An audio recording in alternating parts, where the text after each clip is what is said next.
Hey everybody, here we are, Saturday night yet again, and let's all gather around Fet Force because we're going to talk about a little movie you may have heard about, you may have heard of before, called The Empire Strikes Back. We're going to discuss that tonight. But first, I'm going to take a quick run through the chat and see who all is here. So we have Carla Burton, General Kala. General Kala is in the chat, ladies and gentlemen. She, unfortunately, she's not feeling well tonight, so I'm not sure if she's going to make it onto the panel or not, but we have, I spoke too soon. Never mind. Scratch, erase.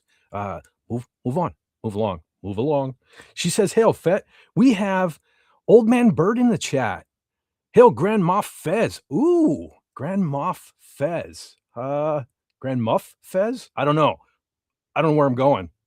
Well, we'll find out when we get there. Old Man Bird says, Fet Force, General Kala. Yes, General Kala. Okay, I also see we have one Comic Relief Crusader. He says, hail, buddy, Fet for hire. And yes, again this week. I didn't even bother turning my notifications off on my phone because they're all Star Wars. So it'll be Star Wars sound effects. Yes, I'm cheap. I'm cheap like that. So anyway, we're going to see. I thought I saw Old Man Bird had put some, yes, he did, some stories in the chat. So we're going to hit them real quick.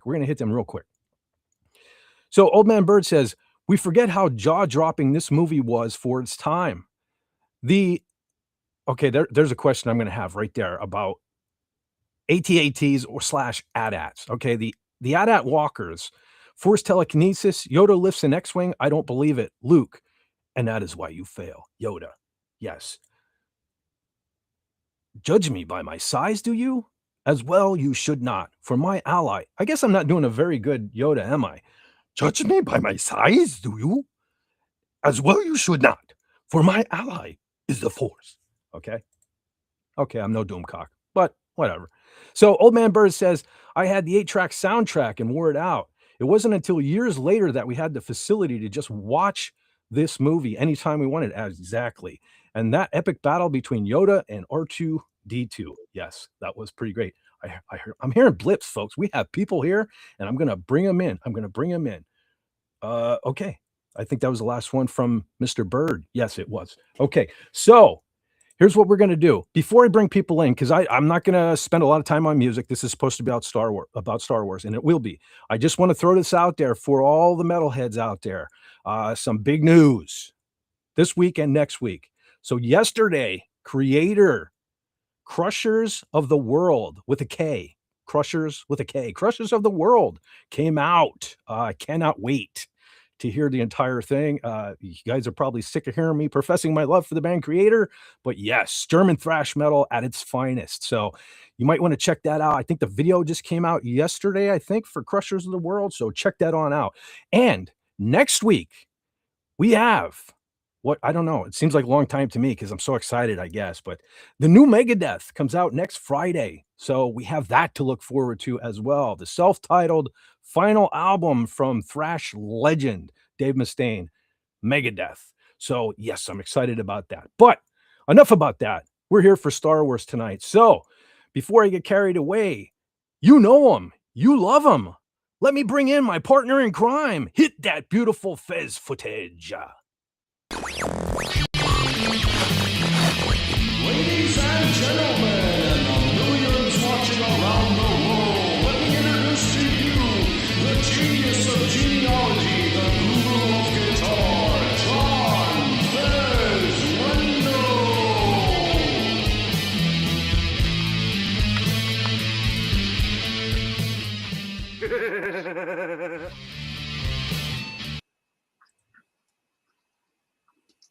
Okay, Brother John. How goes it, Brother John? You look nice and toasty. Yeah, well, it's let's see, where is it? 27 degrees up here, Hmm. and so it's cold and such. But I got my nice warm bear blanket with me, so That's there's that. you said bear. I hope that's Yeah, not a snort. That's not a snorted poopus blanket. I hope. no, no, this has a brown bear on the back, Oh, okay. Thank goodness. but All right. yeah. So it's been a week, and I'm sure by now everybody's heard what happened down at Mount Moriah Cemetery. Videos all over the YouTube about it, news reports everywhere.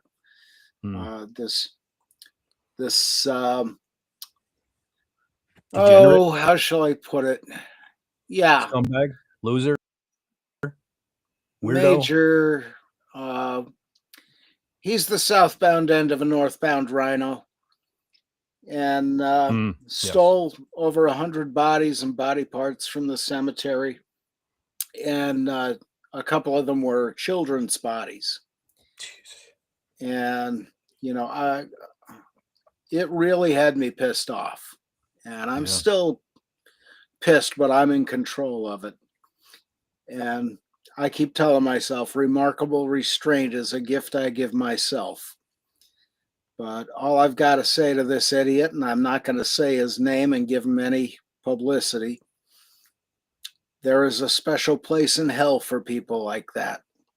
And I don't care living or dead, you don't mess with children, you know. Yes. And just die and be damned and get out of our way. Yeah, Brother So, John. It's feeling like we're at the end of days, brother. That's what it seems like. I just people. yeah, I don't know. Every time you think you've seen it all, heard it all. No. yeah, Yeah. Anyhow. yeah, Anyhow. that's the thing. But some good things happen too. And I think I can show you this real quick. You know me and my genealogy stuff. Yes, we sure do. Well, I think I've told you a year or two ago about my sixth great grandfather, John Abbott, was killed after the Battle of Wyoming in the Revolutionary War. Yes. And I'm doing his family back. And let me get this right. I'll give you the Reader's Digest version. His father was Philip, whose father was William, whose mother was Hannah Chandler. Her father was William Chandler. His mother was Agnes Elliot. Now, the Elliots go all the way back. I found this out last night and I got to check 3 or 4 more sources to absolutely nail this. But that family goes back to Robert Elliot of France, who's a count. His father was King Henry the Seventh of France. So that brings me back into the entire line of the Capetian and Carolingian kings of France. And if I'm right on this hunch, it takes me into the Merovingians all the way back to Pharamond, who wrote the Hmm. Salic Law, which is non moliere, or in Salicum non moliere succeedent, which is no woman shall succeed in Salic land, which is why it was an all male line of kings. But this is kind of freaky finding out, holy shit, I really am probably descended of some French royalty. One of the other cool things that goes with that is Henry VII's wife was Eleanor of Aquitaine. She and he annulled their marriage because she couldn't produce a male heir. So she married William II of England, whose son was King Richard the Lionheart. Hmm. So, this whole thing, as I say, I got to go through and check, recheck, and recheck. And, it's just fascinating to find things like that. Now, there's probably 10 million other guys and gals who are descended from the same lines. But I mean, that and 50 cents will get me a cup of coffee and maybe a donut. So, It's just fun stuff to research. And of course, if they're right in the Da Vinci Code, you're all in trouble. Speaking of in trouble, I'm gonna bring in our general before I get in big trouble, John. So hold on one second. Uh-oh. Hail, General Kala. Hello. Hi. General Kala. How goes? I Hello. know That is General the Kala's correct not way feeling to well. address me.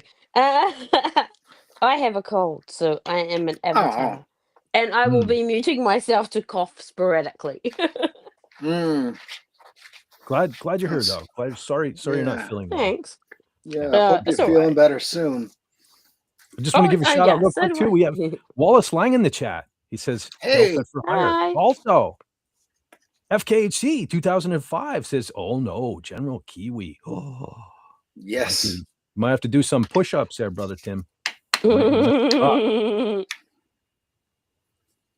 General Kiwi than Private Penguin. Wallace Lang says, "Hail, Fez. I just seen you at King Dolphin TV's live stream. Later on this evening, I will be at Admiral Teague's live stream. Very cool. Say hello to Admiral Teague for me. It's been a minute." Very good. Yeah. Me. Let's see if I can make it. All right. So, hey, Canadian Spider-Man. Yeah, it did ruin me. uh-oh. Canadian Spider-Man is in the chat. Hey there. He says Thailand ruined Carla. Oh, is that we did he usually does a 1 to 2 hour stream. Like basically he likes to keep it to 1 hour on his travel talks on stream for 4 hours. I had such a sore throat the next day, I'm sure. I bet. He says, "Always do push-ups, gentlemen. Stay fit and ready to fight tyrants." Yes, that's what I need. I keep telling myself every time I gotta get in shape. But then I'm always like, "Oh, tomorrow. It'll be tomorrow." Yeah. I keep getting distracted. I don't know what's going on with Restream, but I have a button over on the far right for music, and it's got a Santa Claus head on it that keeps going back and forth. We're way past Christmas. Like I don't know why that's there, but I keep looking at it, so I'm getting distracted. So if you see me looking over here, that's what I'm looking at. I don't know. Santa Claus is distracting me. But okay, so yes, we're gonna continue our Star Wars month. Sorry, I'm a little slow. I've been slow, well, really all week. But I don't know what it is today. I can't wake up. So I apologize for not being as energetic and stuff as I normally am and all. But we're gonna soldier on through this. So we're gonna discuss a movie called Empire Strikes Back. Okay, and it's not, again, just like last week, it's not going to be a scientific in-depth review or anything like that. We all know, we've heard so many YouTubers have done all this. It's been done to death. We're just here to talk about what we like or dislike about this movie and what it means to us, if anything. If it doesn't, that's fine. But to me, it means something. So I guess I'll start first. This is another thing where, I should know where I was the day, that this movie came into my life and that sort of thing. But yet again, just like Star Wars, I don't even remember exactly the first time I saw this movie. It was well after the fact. It was, I think, somewhere in the later 80s, maybe 85, somewhere around it. I don't even know, that I got my hands on a copy of it on VHS. Remember back in the day, whatever VHSs or whatever it was. And my first experience with Empire Strikes Back, I guess I should make myself big for this, actually. So I'll take this down. Yep. That's an awesome picture. Yeah. And of course, I do have some things. Why is that not coming down? Like my weird story with Star Wars, recording it off the scrambled HBO channel or whatever like that. Maybe that's even what it was. Maybe I didn't even see Empire Strikes Back. I heard it first. That's probably most likely what it was. But here, now I have some things I'm going to show later, but so I'm just going to show these now because it pertains to my story. And I just happen to have the whole stack of them here. But you guys remember these picture books from back in the day where you had, some cases it was a record album, some cases it was a cassette, because cassettes were new at this time. Yeah. Yeah, you put the cassette in your Story. It was like story something. right, and R2D2 would beep. Mm. You know, someone would read the page you're on, R2D2 would beep, and you would turn the page. That's what these things are. So I'll come back to this one. But yeah, so I have a bunch of them. You know, a couple versions of Jedi, like the one's the cassette, one's the album. Yeah. Ewoks, Droid World, Planet of the Hoojibs. This one's not even open, so I didn't even listen to that one. But the reason I'm showing these is this one in particular right here. So this was my Empire Strikes Back when I was a little kid. Yeah. I didn't have to record it off of television this time. I actually, you know, I used to play along with this. You know, I would open the page and recreate the scenes with my action figures. You know, all you know, there were pictures to correspond with the thing. So this was really my introduction, and I do actually have all the cassettes as well. Wow. So yeah, but so yeah, this thing here. Do you know how yes, you go know ahead, you go ahead. can record those? You know, if you want, I don't know if you got the equivalent on CD, but you can make your own CDs from a tape if you want to. Yes, you can. I should do that. I should actually do that Yeah, and you should. relive the Yeah. memories of this. I don't even have a cassette player anymore, unfortunately. But Yeah. so yeah, it was the strangest thing. I don't know why. Like I said, my mom used to take me to the movies quite often, and for some reason, even though she knew, like they bought me the Star Wars toys, I don't know. We just never. I didn't get to see. My first one was Return of the Jedi, which we'll talk about next week. So at least that one there, I have a theater experience that I can speak of on that. But so I remember Can what I I do. just say hi to Donna? Can I say hi Yes. to Oh, Donna and Donna's William here. Shakespeare Spielberg? Oh yes, Hello. Donna is here. Donna is here. Hail Donna. In 1 second, I will let me give a shout out to William What, Shakespeare. Andy? I will bring. Oh, Andy's here too. Okay, cool. And Hey, Andy. yeah. William. William Shakespeare Spielberg's gonna come eventually. We can get Okay, his yes. butt organized. I did send him a link. I was sort of Oh yeah. on target tonight to Carla, but she Good did save job. me. She saved me earlier tonight. I was like, I've been working on a lot of stuff. I've been working on a lot of stuff the last couple of weeks, and apparently I thought I was ahead of the game because I think last week I made the picture that I put out all over, you know, Facebook, Twitter, my YouTube channel that has the thumbnail for this live stream, and at the bottom it has the time. And apparently I was so in such a rush last week I forgot to change the date, and luckily Carla caught that earlier this evening, and I was able to change it. So that's why she is General Carla. She saved us yet again from So you need a general in your life. Yes, I certainly do. Hail General Carla. But okay, so I'm jumping around the chat. Okay, I'm gonna go back to Canadian Spider-Man and read what he said. He said, "Not since Christmas cooking my mom sent and all the rum and eggnog." Oh, okay, he's talking to Old Man Bird. All right. Yes, Brother Andy is here. Brother Andy, he says, "Good evening from the gym, Fet Force." Yes, hail Fet Force. Hail, Andy. Oh. Yes. Oh, Jason okay, Lover's here. Holy smokes. Okay, we got people coming in. Very cool. Hi, Jason. Wallace Lang says, "I went to the theater on my own in 1980 to see The Empire Strikes Back." Very cool. I'm jealous. I don't know why I was so late to the game. It became such an enormous part of my life, though. But it depends on what day of the week it is, though, whether it's my favorite Star Wars movie. 6 days out of the week, yeah, it's probably Empire, but I do have because I saw Return of the Jedi in the theater, I do have a soft spot for that one as well. But this movie is pretty dark. This movie is pretty.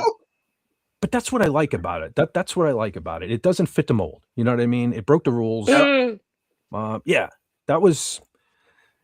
Even though it was a little later when I saw it, I was still a kid, and I was still mesmerized because this is not how a movie's supposed to be. You know, we got Luke Skywalker got his hand cut off. Of course, the reveal shocked the world, right? And Han Solo, was he alive or dead at the end? We don't even know. You know, this is not how a movie ends, and it was crazy to me. And cool, cool. But okay, real quick. Oh, yes, Jason Love. Jason Love says Fizz. Yes, hail Jason. Hey there. I'm going to bring up, while Donna is still here, I'm going to bring up the movie of the week real quick. I guess I can take Oh, that. you are such a good boy. Yes, movie of the week this week, ladies and gentlemen, is The Evil Genius. I mean, the real genius. It was real genius. I'm so used to saying it. Well, no, that was totally intentional. Yes, this week's movie is Real Genius. I don't think I've heard of that. That's another one of those movies where I saw. So okay, John, I'm sure you know what I'm going to talk about here. We all had our that certain age where you were just scouring HBO late at night looking for, Yep. boobies. and stuff like Boobies. that. So I don't know. This one here just seemed like it might have been one of them fun party movies where you might have seen that, but it's actually a pretty decent movie. I haven't seen it in forever, but yeah, this is a Val Kilmer movie. So Mhm. there you go. Oh, is ladies. it? Yes, it is. That is Val over there, and that is Val on Einstein's shirt there too, by the way. And I didn't Photoshop that. That is actually from the movie poster sort of deal. But so there you go, ladies and gentlemen. That is the movie of the week. If you want to refresh your memory, if you haven't seen it in a long time, watch it so you can interact with the fellas on Wednesday. So there we go. Very cool. Okay, back to Empire. So of course, now I've watched Empire Strikes Back 1,000 times probably since the first time I've seen it. I not only do I consider it possibly the best Star Wars movie, I think it's the best movie ever, in my opinion. To me, it is my thing. It is my thing. So much so. That is interesting. Yes, so much so that I'm going to bring this up real quick. I mean, you're probably all well aware, but here you can see my logos are completely based off of The Empire Strikes Back. Okay. So especially my main one on the left there, right? Because to this day, I have so much boxed Empire Strikes Back stuff, and even some carded figures with that logo on it. That is the Empire Strikes Back toy logo. That is just ingrained in my brain. I can never unsee that logo. It's just been with me almost all my life. So, because that's the weird thing. I didn't see Empire until late, but almost every toy I have or had seems to have come in an Empire Strikes Back box, or I have very few like carded Star Wars figures and things. It was all I was at that age where I was grabbing all the Empire Strikes Back stuff. So so And maybe that's they also made more. Maybe because remember the first one was a bit of a an experiment, right? Putting out merch. Whereas by the second one, they would have known how much merch to put out, what, and that sort of thing.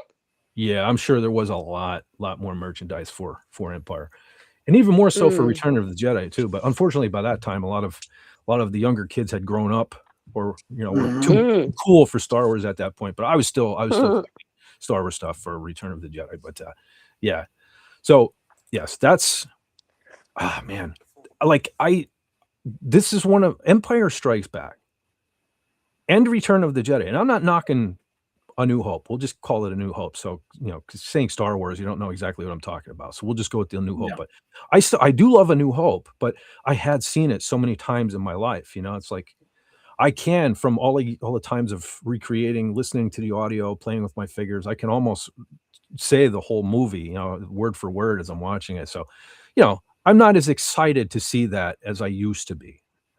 But Empire Strikes Back, especially, man, I feel like a little kid again. Probably because I didn't see it in the theater, and it wasn't until later till I saw it. But it's the movie I probably watched the most of any Star Wars movie. So, all right, I don't even know what more. We'll do some more jibber jabber later. But I'm gonna pass this over to, because Carla, you have seen this one, right? You have things to say about this one, or did we lose General Carla? Yeah, she's muted. Okay, so John, we're going to pass it over to you. Empire Strikes Back. Do you have anything to say about it? Yeah, this one I saw when it first came out at the Gateway Theater in Edwardsville, Pennsylvania. It was one of the first, or one of the few dates I took a girl on to a movie theater, and I was so broke I didn't have a driver's license at the time because I was scared to learn to drive. But we took the bus there and back, and it was pretty good. the overall date. But the movie I was fascinated by, particularly, the end scene where Luke's having his new hand put on, and that medical droid. I can never remember his name, but he's kind of testing the circuits and the mechanics, and they're looking out that big window, and it was just another thing that reinforced my love for the robots and the droids, all that kind of thing. Um, and a lot of the cool scenes, in the beginning when they take down the big Imperial walkers, wrapping the cable around his legs and things. The Ewoks, I was not so thrilled with, but it could have been a lot worse. Well, that's Return of I'm the pretty Jedi. sure the Ewoks fall for the That's girls. right. That was the other one. What was the name of the creature in the ice cave? Wampa. Wampa. So that was an interesting character, and of course, Luke force pulling the lightsaber and then cutting his arm off, and then he goes outside, and Han comes along and slices open the tauntaun and stinks up the joint, And I and thought they stinks up smelled Luke bad. stuffing him in Yeah. there. Yeah. Yeah. But yeah, it was a fun movie, great movie. It was darker, and of course the reveal of Luke Skywalker's father as Darth Vader, Oh, and John, you having the ruined it for hand. everyone. You spoiled it now. Well, I do. Spoiler alert. Yes. But you can see when Luke has his hand cut off, it's still his hand inside the sleeve of the jacket or shirt. But, it was so well acted, who cares? It was very well done, and just had a great time with that movie. Very cool. General Kala, do you have any feelings about this movie? I watched the movie this week. Apion and Padawan, they all love Star Wars, and they watched it with me, so that was good. Cool. Yeah, it was like I hadn't seen that movie in forever because of the darkness of it, and so yeah. But yeah, I like my poor husband. He always, when he's about to take up, he always says, "I love you," and I'm always like, "I know." Yeah. With the Han Solo, and I'm like, man, what if he crashes one day and his last thing was I know? Oops. Oh well, it is what it that is. line. That line was improvised. No, no. Yes, because he That's was very originally cool. Harrison Ford was supposed to say, and I believe they did many takes with him saying "I love you too," and they could not figure out why the scene wasn't working. And Harrison Ford said, like Han Solo wouldn't say this, and Yeah. so they're like, "All right, Yeah. do it how you think," and that's when he said, "I know," and yes, that is Han Solo.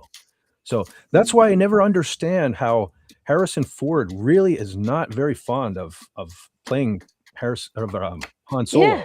and I don't get that because it's kind of him, isn't it? Han Solo Yeah. is kind of Yeah, Harrison Ford, exactly. So I never got that. Exactly. It's like, do you not like yourself, my man, or are you just not, so embarrassed that you're in like the biggest sci-fi franchise probably ever? I don't know. I would be taking that flag and running with that, but he's totally embarrassed of it. But That's so sad. But yes. that says a lot about what you as a person, right? Yeah. I feel like that. Well, on one hand, I mean, he did go on to some great things. You know what I mean? Indiana Jones. I mean, just this week at work in the break room, The Fugitive was on, and that's another movie that the Harrison Ford Fugitive. Yeah.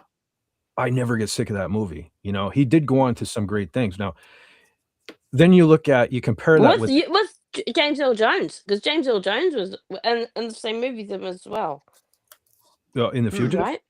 I think you're thinking of Tommy Lee Jones. But no, yeah, whatever. I don't know what the other movies are, but he was in a movie where like James Earl Jones was. An advisor to the president or something like that, and he was Jack Ryan. Jack Ryan? The Hunt for Red October. I don't know. I'll look it up. But sorry, carry Yeah. on. He was great at those other things. Well, my Yeah. point only being is when you compare that to somebody like Anthony Daniels, I guess, as he prefers to be Mhm. called, he always thought Mm. he was above playing C-3PO, but then when his career kinda didn't take off, Mhm. now he embraces it. I mean, he's at every Comic-Con, he's at Yeah. every Star Wars celebration, I mean, Yeah. so he's supposed to be a jackass, and from what I understand, he Yeah. was a major jackass to Kenny Baker, who played R2-D2, Yeah. but, at least he Oh, learned to really? at least he learned to embrace it and, I don't know, Yeah. maybe Harrison Yeah. Ford maybe it's unfortunate that his career took off, maybe he would have embraced Han Solo a little better, but, Yeah. yeah. So, let's see. Wallace Lang Can I? said, Can, yes, go yeah. ahead, General Kala. Okay.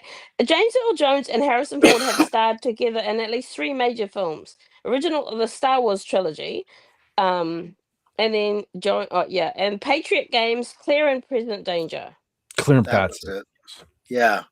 Those were the follow-ups to Hunt for Red October.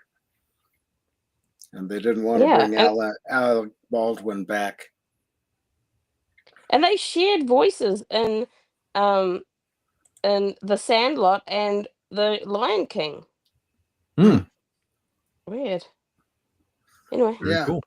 yeah. And hello, So carry on. Glenn Schroeder. Oh, brother Yeah, Glenn hi is here. All right, Glenn. all right, I'm gonna tear Yeah. through the chat real quick. Cuz stay tuned. John, when you mentioned the medical droid earlier, I do know the name, Yeah. but I have some Empire Strikes Back trivia that y'all might wanna stick around for because we're gonna ask the panel, and you folks in the chat, you can put the answers in there if you think you know it. So stay Yeah. tuned for that. But Yeah. I just wanna point out, Oh, Donna Hergenrether said Empire is best of the best, better than Steel Magnolias, second favorite. hmm. I've never seen Steel Magnolias. I've never uh, There's a train in it. there's a train? Okay. Well, maybe I'll I have to check believe it out. so. Old Man Bird said, wanted his son to love him. In the end, that's what brought down the Empire. Anakin's love of his son with Padme. Mhm. Yeah. Let's see. Canadian Spider-Man Yeah. says, it was called Star Wars. We all know what movie you're talking about. Screw A New Hope. Always just Star Wars. But you know what I mean, Fed. Yeah, we do. Yeah. Okay, let's see. Jason Love says, Obi-Wan never told you what happened to your father. Obi-Wan never told. No, wait, that is Darth Vader. Obi-Wan never told you what happened to your father. He told me enough. He told me you killed him. No. Oh, no, Luke, I am your father. No, that's impossible. Search your feelings. You know it to be true. That was terrible. I don't know why I even attempted that with the way my throat is so scratchy tonight. Let's see. Mm. Yep, back to the I love you, I know. Yes, that was improvised and incredible. It sure was. Mhm. Matter of fact, I didn't bring the picture with me tonight, but years ago, I took like those friendship. Well, I guess they're more like boyfriend girlfriend because they were hearts. You know, you have that piece. One person has a piece of the heart on the chain, and another person has a piece of the heart on the chain. And I had, I had Princess Leia on the one saying "I love you" and Han Solo on the other saying "I know." And people are always like, "You should have that made. You should have that made." That is something. Yeah. It's something I should have had done. I also had one too, a friendship one where it was Obi-Wan Kenobi, Ewan McGregor, Obi-Wan Kenobi saying, hello there. And General Grievous saying, General Kenobi. But yes. Now, could you imagine Joe Pesci doing Darth Vader in that scene of Luke, I am your father? That would be something, wouldn't it? Yeah. That, with AI these days, maybe we could do that, bring that to life. I'll have to look into that. That'd be different. Joe Pesci as Darth Vader. There's a whole idea for like shorts. I have a feeling that'd go over pretty big. Yeah. I was just that'd be- watching. I have a 4 weeks now. I don't know my kind of nighttime ritual, which I stay up like almost all night. So for you folks are probably in bed. So it's a morning ritual for me, really. But I've been watching George Carlin Mhm. as I go to sleep, and I just watched the one like 2 nights ago where he says he was talking about religion and how he now prays to Joe Pesci. That was a pretty good one.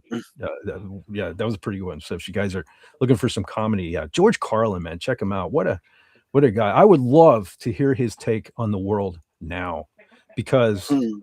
he really had a clue as to what path we were going down back then. And I would love to Yeah. hear. I wish he was still with us. I really do. I miss George Carlin.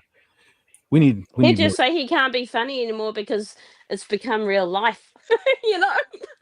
Before Yeah. you Yeah, and laugh I at mean what the might happen, and language. they'd be Yeah, the language, because he used to have all those, what was it? I think it started out as 7 dirty words or whatever, and then it Yep. kinda grew. Now, literally, I don't know what's up with YouTube. I log on to YouTube now, and I hear a commercial comes on, and it's woman saying, "My husband effed me so hard last night. Get this pill." Blah, blah. I'm like, "What?"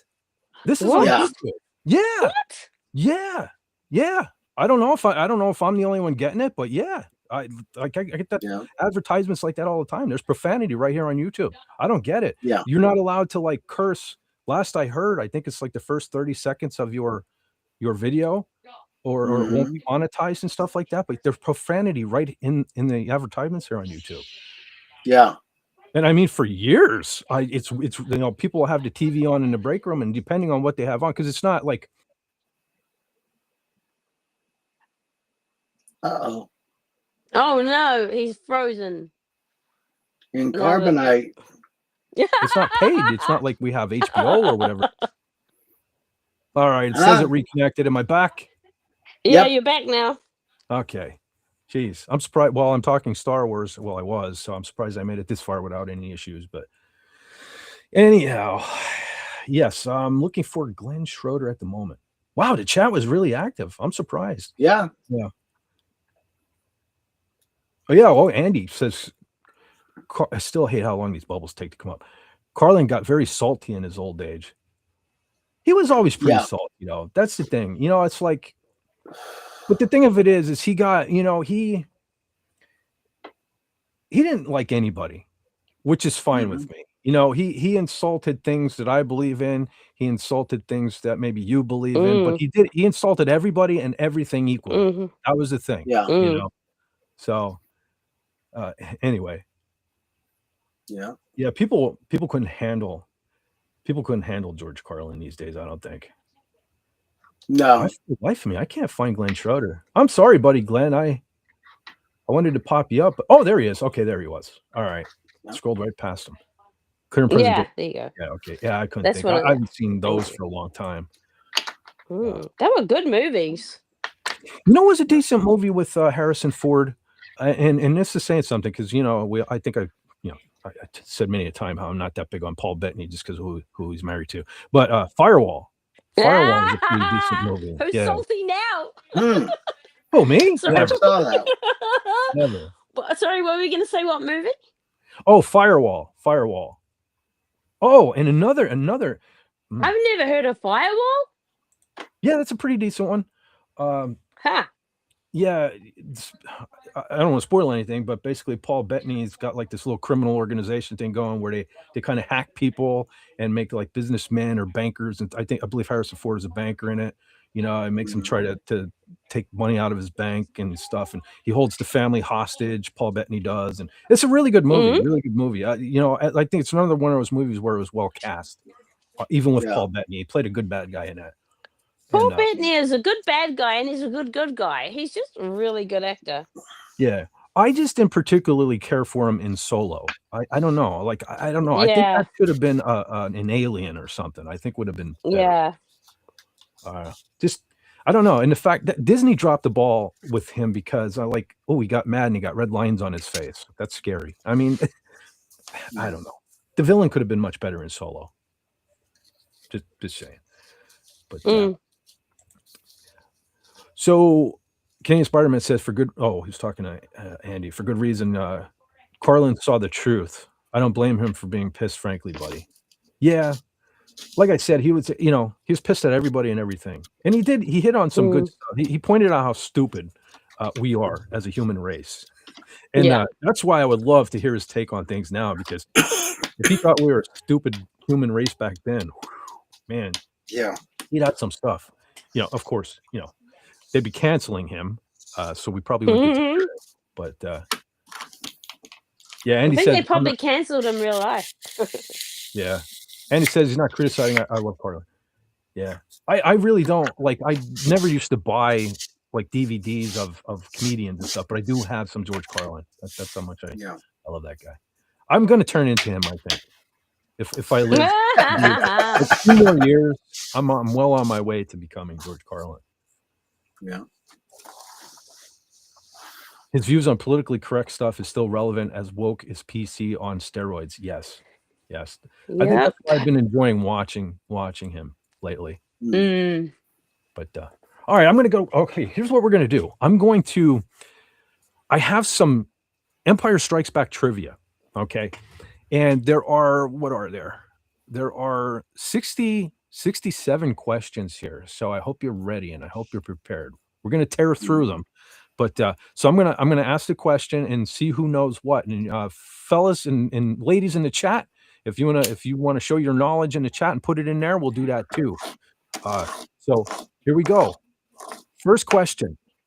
And most of them are fairly easy, but there are a few. I went over them earlier today. There are some trick questions in there too. So they may seem super simple, but think about them before you speak. So number one, who spoke the line, "My hands are dirty too"? Do you know? Do you remember who spoke that?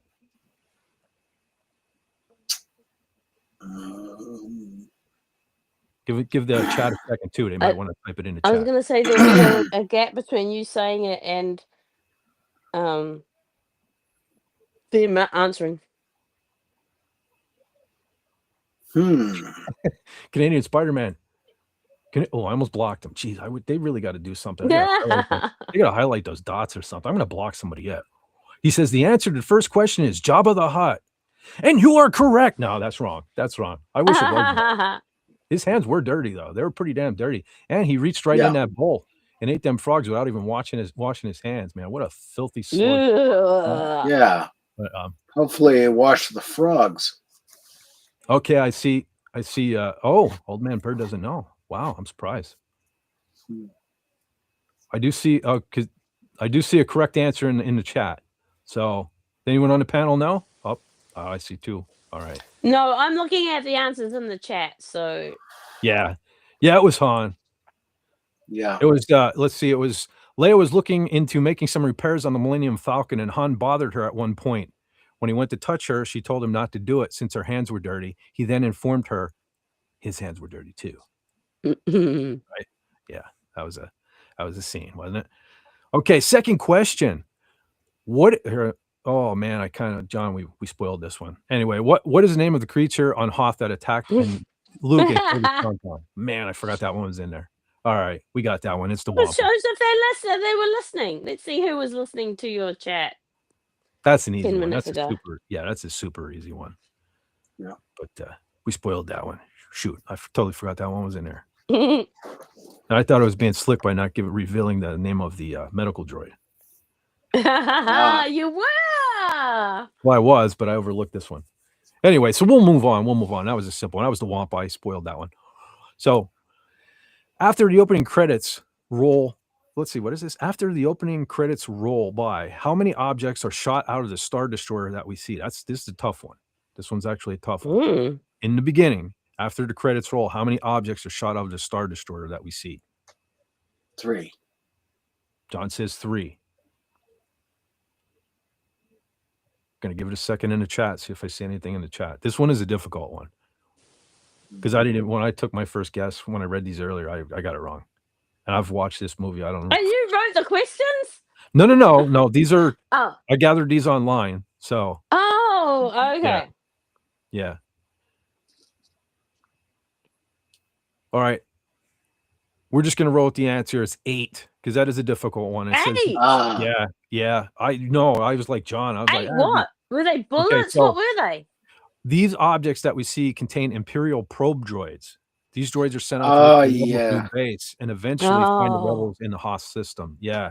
So I just like, man, I think it was like 3 or 4, but no, it was 8. So yeah, that was a tough one. Yeah. Okay. This one's a trick one because I had to think about this. Because I first I had a different answer and then I was like, no, they're right. So how many injured or dead tauntauns are seen throughout the movie? Oh, I think I know the answer, maybe.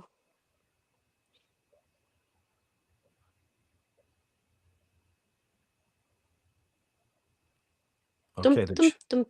You need to go dum dum dum dum. William Shakespeare said, "Yeah, I should have had a sound effect or something." William Shakespeare says, "I can't count to 8." Yeah, I have a tough. I jokingly say all the time, that's why I'm FET 4 higher. That's as high as I can go. Yeah. I'm thinking only one. Yeah, I agree with Old Man Bird. I think it's 2. Okay, yeah, Old Man Bird says 2. Jason Love says 1, maybe 2. Brother John, you said, what did you say? 1. 1. That's Carly, all I have a can guess? think of. I think it's 2 because the first one he was on got killed, and then the second one sort of died or was killed by Han, I think, to keep him warm. Okay, well, I I myself, like after seeing this movie like 1,000 times, I was even wrong. And Wallace Slang is almost correct. It is 3. However, Oh, there was Luke Skywalker's Tauntaun gets killed by the Wampa. An injured Tauntaun is being taken care of on the Hoth base in the background. That's the one I totally forgot about. And then Han Solo's Tauntaun freezes to death. So Right. the question was how many injured or dead? So yes, technically there were 2 dead, 1 injured. So that's what I mean. Some of these questions are a little tricky. That's why I mean I could yeah, I was thinking of my own questions, but they were all kind of like they ended up being like Boba Fett related or something. So I was like, it got to be like more cover the whole thing. So okay, number 5. What was launched? This is kind of repeated itself. What was launched at the beginning of the movie? Those you told us. There you go. They're pretty cool too. They were. I do have some things I'm going to show later. I do have the technical name of that is a Probot. I do have the Probot turret and Probot playset, but it's in a box. And so I just kind of brought some things down that are loose for the most part. It's hard to show them in a box. But I do have a big one. Hasbro actually released like a 6-inch. Maybe it's not 6-inch because that seems like that'd be super huge. But I do have a pretty big one. Maybe one of these days I'll show. But it's a modern action figure. But I do like the probe droids. They are pretty cool. Yeah, one of the things they reminded me of a steel jellyfish. First time I saw them. It's one of the things I did like in Solo. You know, people complain about the member berries, but they sort of had probe droid looking things in Solo at that like train heist sequence. That was kind of cool. All right, so I'm going to skip 6 because I don't know who actually put this together. And like I said, I just glanced over them earlier. But so 5 was what was launched at the beginning of the movie, probe droids. Number 6 is what is ejected from the first Star Destroyer scene in the movie. Answer probe droids. So we're going to go on to number 7. Okay. Complete this sentence by Princess Leia. I just as soon kiss a blank. We all know this, right? We all know this. Just give a second for people in the chat that are typing.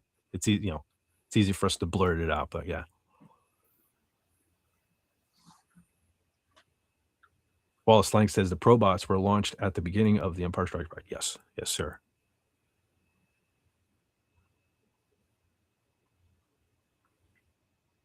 All right, again, complete this sentence by Princess Leia. I just as soon kiss a blank. Anyone on the panel know? Wookiee. A Wookiee. Brother John. I can arrange that. Yes. Yeah. That is a good scene. Yep. I knew it. Yes. Yeah, we got Wookiees. That was an easy one. Wookiees flying through the chat. Although I noticed something. You guys just made me feel really good. Because every one of you misspelled Wookiee. And you know why I'm jamming about that? Okay, so here's why I'm jamming about that. Oh. Years ago, before I was even on Twitter, somehow through Facebook, Jonas Swatamo, I think that's how you pronounce his last name. He plays the new Chewbacca. Don't hold that against him. He plays Chewbacca for Disney, but he was taught by Peter Mayhew, so I kind of give him a pass. And he seems like a really cool dude because I've interacted with him before. But so here's what happened. Somehow through Facebook, somebody sent me a thing where he was having like a little contest. He wanted you to take a picture of him and he posted a picture of him paddleboarding on a lake. Okay. And he said, all you like graphic guys out there, do something with this picture. So I put Jaws coming out of the water behind him. and I wrote, I forget, something Demise of the Wookiee or something was the name of the movie logo that I made for it and stuff. And I spelled Wookiee with one E. And oh man, because he shared it on Twitter, and you can imagine he has thousands and thousands of followers. Everybody attacked me for that. So I quick changed it. But I know occasionally, like if you Google like Fet for Hire on Google, and you really kind of get in depth and scroll and stuff, that picture still lurks out there on the internet where I misspelled That's Wookiee. cool. So I feel much better. There are 2 E's in Wookiee. Yeah, not something I really Wow. thought about. At the time, I don't know if Is there I've an ever. I? Is there an There's an I? I. It is Oh. W. Yeah, 2 O's and 2 E's. WOOKIEE. Wookiee. Yeah, Right? wow. Honestly, at this point, I don't know if I ever like typed out or wrote the word Wookiee in my life. So I mean, I never really thought about the spelling of Wookiee. And for the first time for me to put that out there, and I sent it to the guy who plays Chewbacca, and everybody attacked me for it. That was one of my first internet learning sessions. How violent the internet could be when you screw up a little bit. But yes, but I feel better now though. So yes. So for future reference, there are 2 E's in Wookiee, everyone. I learned the hard way. You don't have to. I took the bullet for you. So Cool. anyway, Thank you. And when you think about it, like Kashyyyk, like I misspell that, but if you think about it, I think that's like KASHYYYYK. You know what I mean? He gets kind of ridiculous with the Wookiee stuff. So yeah. Anyhow, moving on along. All right, I'm gonna hide that message. All right, okay. This is an easy one too. So I'm sure everyone will get this, but we're gonna roll with it. What planet does Luke visit to find Jedi Master Yoda? Just give it a second for the chat. Donna says, don't pick on dyslexic people. They picked on me, though. Yeah, see, okay, is that the official spelling? So I was right. KASHYYYK. I thought so. You got to be careful with that, too, because you don't want to do too many Ks and not enough Ys. That's for sure, right? Got to make sure. That's a touchy word there, Kashyyyk. Yeah, you don't ever want to see KK again. Yes, Get it? No, not at all. Okay. Anyone on the panel know? What planet does Luke visit to find Jedi Master Yoda? What planet? Sorry, I can't remember. Dagobah. Oh, yes. There you go. And we have the Lego set and all. I have the play set. Actually, I have 2 of them, and they're both boxed. So I'm not going to show them later, just because it's boring just looking at a picture on the box. But okay, yes, Old Man Bird got it. Dagobah.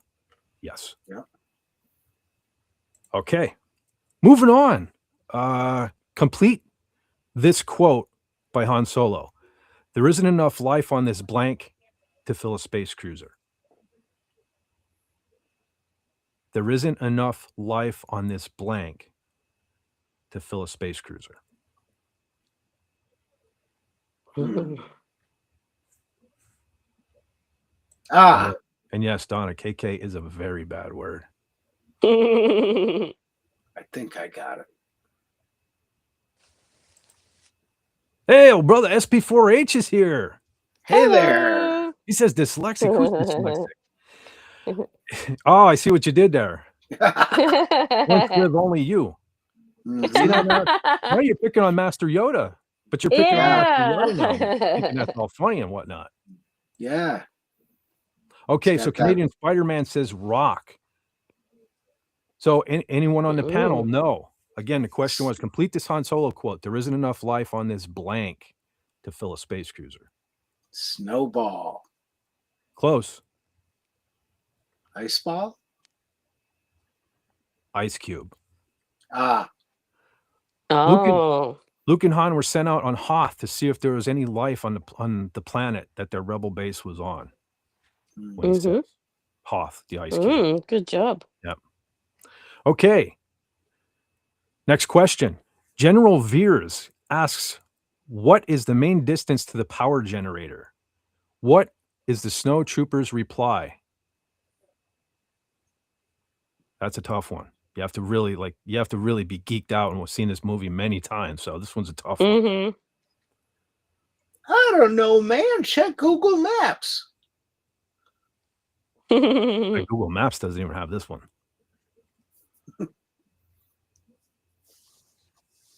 Yes. Old Man Barrett says hard one. Yep. This one is a hard one. Yep. Did you know the answer? This one here, I thought I did, but I was off by a couple points. This one is a rough Okay. one, so I'll just read it out. Okay.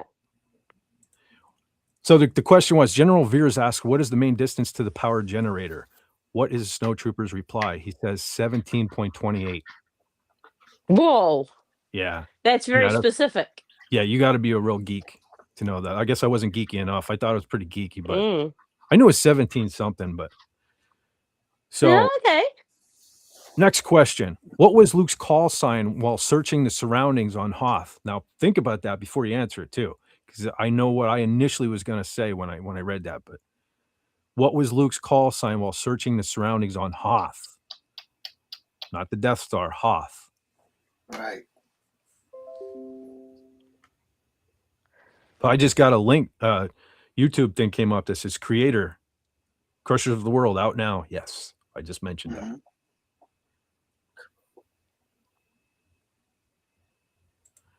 1728. In clicks or kilometer, it said. It was in clicks or kilometer. You'd think they'd say clicks for that sort of thing. Yes.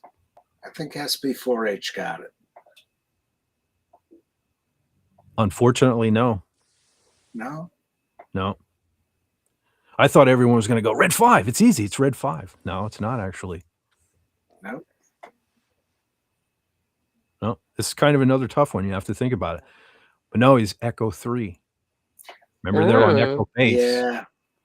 Yeah, they're on. Oh, yeah. Oh, William Shakespeare almost got it, though. Almost got it. He said Echo 1. Nope, Echo 3. Missed it by that much. Yep. Okay, so here's another one kind of pertaining to the same thing. It says, what is Han Solo's call sign when he's patrolling Hoth on his Tauntaun? Nerfurter 1. That's what it should have been, shouldn't it? That's what it should have been. Yep.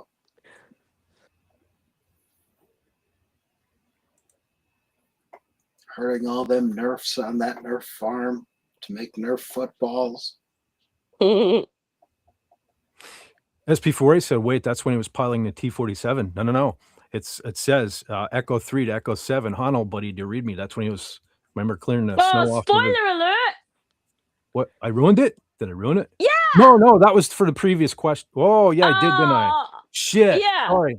And I cursed too. But you just said Echo 1. Yeah. He said Anyway. Echo 1 to Echo 7. There was no Echo 3. No, it was Echo 3. Did I say Echo 1? Jeez, I'm screwing this Yeah. up. I'm saying I'm half asleep tonight. I've been waiting to talk about Empire Strikes Back, and I'm like half asleep. But yeah, no, SP4H did get that one though. Echo 7. Yeah. Echo 3 to Echo 7. Good job. Buddy, do you read me? Anyway.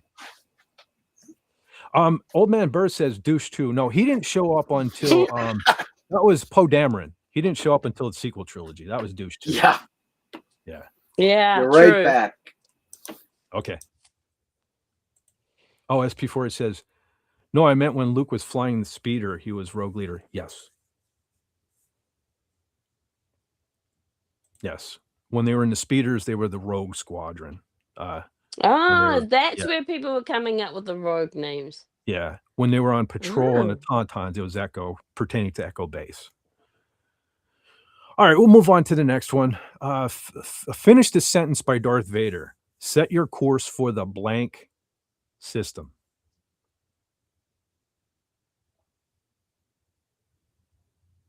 Set your course for the blank system. That's an easy one. Maybe. Well, for me it was. I'm sure. Yeah. Fed has had more beers than I. Haha. No, I'm just. That's how I get when I'm tired. I mean, I swear I wasn't drinking. I just get like, it just comes across that way. And when I'm super tired, and the thing of it is, I'll go to bed and I won't be able to sleep. Shrubby, yeah, Shrubby is here. He says, "What's up, a-holes?" Not much, man. We're talking Empire Strikes Back, to be specific. Yeah, everybody's getting it now. Yeah, Hoth. Yeah, that was an easy one. I'm sure even Brother Ooh. John. Yeah, Brother John would have got it. What? Oh, the question was, finish this sentence by Darth Vader. Set your course for the blank system. Like everybody got it. That was an easy one. Yes. Yeah. Okay, next question. What is the name of the admiral that was promoted and was not killed for failing Lord Vader? The one that was not killed. What was the name of the Tom? Tom. Is that your final answer? No. Says Bert. I didn't think it was. David? Close. Very close. What is the name of the admiral that was promoted and was not killed for failing Lord Vader? SP4A says Piet. And he is correct. Good job. Well done. Yes. Cool. Shrubby got it too. Yes. Fellow Empire enthusiast. Very, very well done, Shrubby. Okay. Cool. Next question. This one's kind of tricky too. Wedge's call number while he was on Hoth as Rogue blank.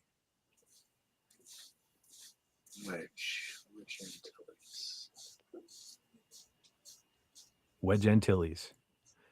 Uncle of Ewan McGregor, I believe. Pretty sure. No. Nelson? Wallace No. Lang says Odin. Odin. 3. SP4H says 3. Yep, he got it. Oh, I heard a blip. Good job. Hold on. Oh, William Shakespeare is here.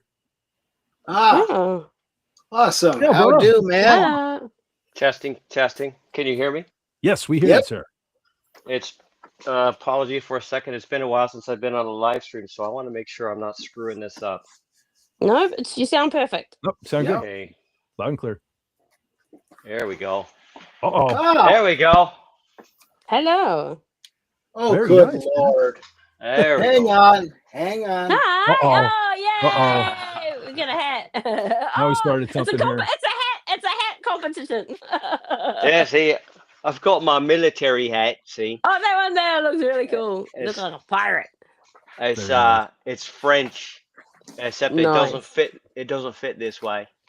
Look at my hat. Oh, look at Brother That's John. a shame. Brother John is Oh, not there it happy is. outdone. That's right. I felt Very that good. I had to feel at least a little bit imperial for this show. My son's got one of those Anakin, those masks of the Nice. flying that Luke wears, those helmets that Luke wears. And it was in my house the whole time. And about a month ago, he took it to his house, and I texted him. I'm like, "Where's the hat gone?" And he's like got a photo of it at his house. I'm like, "Oh, sad times." So I don't have a hat to compete. Bummer. Knights Templar chapeaus. You're just in time, man. We're going through some Empire Strikes Back trivia. So we're just kind of really getting into it too. So Right I don't on. know Yeah, if I've been listening. Absolutely. very cool. Okay. Did we hit on that one? Wedge's call number while he was on Hoth as Rogue blank. I did see Brother SP4H got it. Rogue 3. Yeah. So that is correct. All right. So next question. How many people does Darth Vader kill in the movie? How many people does Darth, I guess I probably should have said on the live, in the movie? Chill out. Are the panel supposed to wait for the chat to answer first? Is that right? Yeah. Okay. Yeah. Yeah, we're just giving it a second because the people have to type it in. So, yeah. Not only that, And there's a slight delay between you talking and it actually going out, right? I see that. Right. I'm watching in the monitor down here. Yes. Mm. It's a pretty good. Your 10 mini seconds. monitors. Yeah. I've got one here. I've got one down here. I've got one back there. He's got big ass monitors. Hopefully I can get an answer in with all these monitors. Shrubby says 3. Old Man Bird says 0. SP4A says isn't it just 1? Donna wants to know if droids count. No, it would be people. Holy smokes! Wallace Lang says 3 million. 3 No, million. that would be Luke Skywalker blowing up the Death Star. Who, like, nobody ever holds them. You know what I mean? It's like they were just people doing their jobs amongst those stormtroopers. You know that, right? Yeah, they're just trying to make a living. You know, they got families and bills and credit cards. Ex-wives. On that note, have you guys? You must have seen Clerks, the side discussion about all the contractors and the individual workers and their health. Working on the Death Star. And what about the health plan? Yeah. Right? And it wasn't their fight. All these contractors, they were just there to do a job, and this wasn't their fight. Yeah. That was a great conversation. That was. SP4 he says I've never one seen Admiral Clerks. Ozzel. You never saw Clerks? It's worth a watch. Definitely worth a watch. For geeky people, it's worth a watch. It really hits on. Yeah, the first one. The second one was kind of outlandish, but FKHC 2005 says 69. No, wasn't 420 either. And it says 420. I'm like, this is not Canadian Spider-Man stream. No, does anyone on the panel have a guess? How many people he unalived in Empire? I know he choked one admiral, and then was it Piet became the new admiral? Mm-hmm. And was there I can't think of another one then. There were two. Didn't he kill him over the radio, over the speaker? Was that one? Yeah, Admiral Ozzel was the one that he killed over the view screen or whatever you want to call it. Yeah, the conference call choking. Yeah, you remember he says, he bitches him out for coming out of Lightspeed too early and stuff like that. So yeah, Darth Vader chokes Admiral Ozzel and Captain Nita to death. If you remember, Nita got it too. Mm-hmm. Did he die, or was he just carried away, passed out? Oh, that's right. Yeah, he got. Yeah, choked. he never. Yeah, that's right. Yeah, he never. Yeah, he never returned. So okay. Yeah, because Piet assumed the role then. So yeah, seems straining in that scene. Yeah. So Admiral Ozzel got it because he came out of hyperspace too early, and Captain Nita because he lost the Millennium Falcon. Okay. SPO for 4H. It's 2. Yes, he got it. That's right. Listen to me. Okay, next question. Which entrance was said that Luke might have entered? What? This would be the Echo base when Luke never made it back. Remember, he had the encounter with the Wampa, and everybody was kind of bummed out. And, somebody speculated that he might have entered through another entrance of the base. This one's really, you got to be kind of real geek level, high, extreme to know this one. Why do I want to say the south entrance? Yeah, me too. You'd be right. Really? Yes. May have entered through the south entrance. It may have. Why don't you go find out? Yeah. Yep. Old Man Bird got it too. South entrance. Yep. Good job. Very cool. Oh, no. Canadian Spider-Man was, no, he says west. The West Kegel entrance. Do I want to watch Clerks or blank at Silent Bob's tomorrow night? Yes, West Kegel. Hail West Kegel. I hope he's doing all right. I haven't heard from him in a little Hey bit. there. Yeah. He was on the stream for about over 3 hours the other day with me and Spidey. Oh, very cool. Very good. Yeah. I'm glad he's feeling a little better. Mm. All right, we'll move on to the next question. Okay. By her own admission, who or what would Princess Leia rather kiss than Han Solo? Kind of already covered this one too. Yeah, we know that. Yeah. Yeah. Okay, it was a Wookiee. But you have to spell it correctly. I'm noticing it's spelled wrong in this here. These facts here. All right, next question. What was Luke put in after he was rescued from the frigid cold? What was he put into? Oh, even I know that. A timeout. Yeah. I could put you in a timeout, Brother John. No. I have buttons back there. No, I'm a good boy. I could put you in the pit too. I did remember the pit this evening. So I could put you in the pit. No. Your pit has teeth and an attitude. Oh, good Lord. Oh, hail. DJ Play Nice is in the chat. I accidentally clicked on Hey, the wrong one. man. Hello. Yeah. What was Awesome. him? I think. Fet, Yes. what can you restate the question again? We have an interesting answer, but I don't think it's the. I think it's you had a different place that you're asking for. Not Shrubby's got an answer, but this is for when they when Han rescued him on the planet. Oh, You were yeah, asking you when know he what? got back into the base. Yes, there are two answers that could probably apply here. Yeah, Ooh. because Oh, the I question see. was what was Luke put in after he was rescued from the frigid cold? And yeah, And I think Donna got it right for that specific answer question. The Bacta tank. yeah, I'm Nobody gonna looked count. Yeah, SP4H. SP4H. Oh, did did he as say it well. too? yeah, I'm gonna Yeah. count both Ah. answers actually. Oh Yeah, yeah. Back the tank SP4H got it. and Shrubby says Tauntaun stomach. Yeah, they should have been a little more specific about that because yeah, actually he was first put into the Tauntaun. Shrubby the likes Tauntaun stomach. tummy. They should have stated it like with the back to tank because that was their answer. They should have stated like what liquid was used to revive or whatever Luke Skywalker. So okay, we're going to take both answers on that one. Mhm.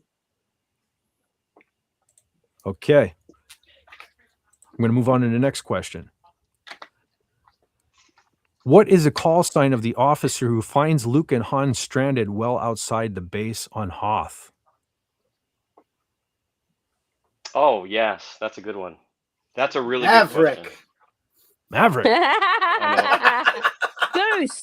Goose. Yeah, no, that would be Goose. This is an important question too.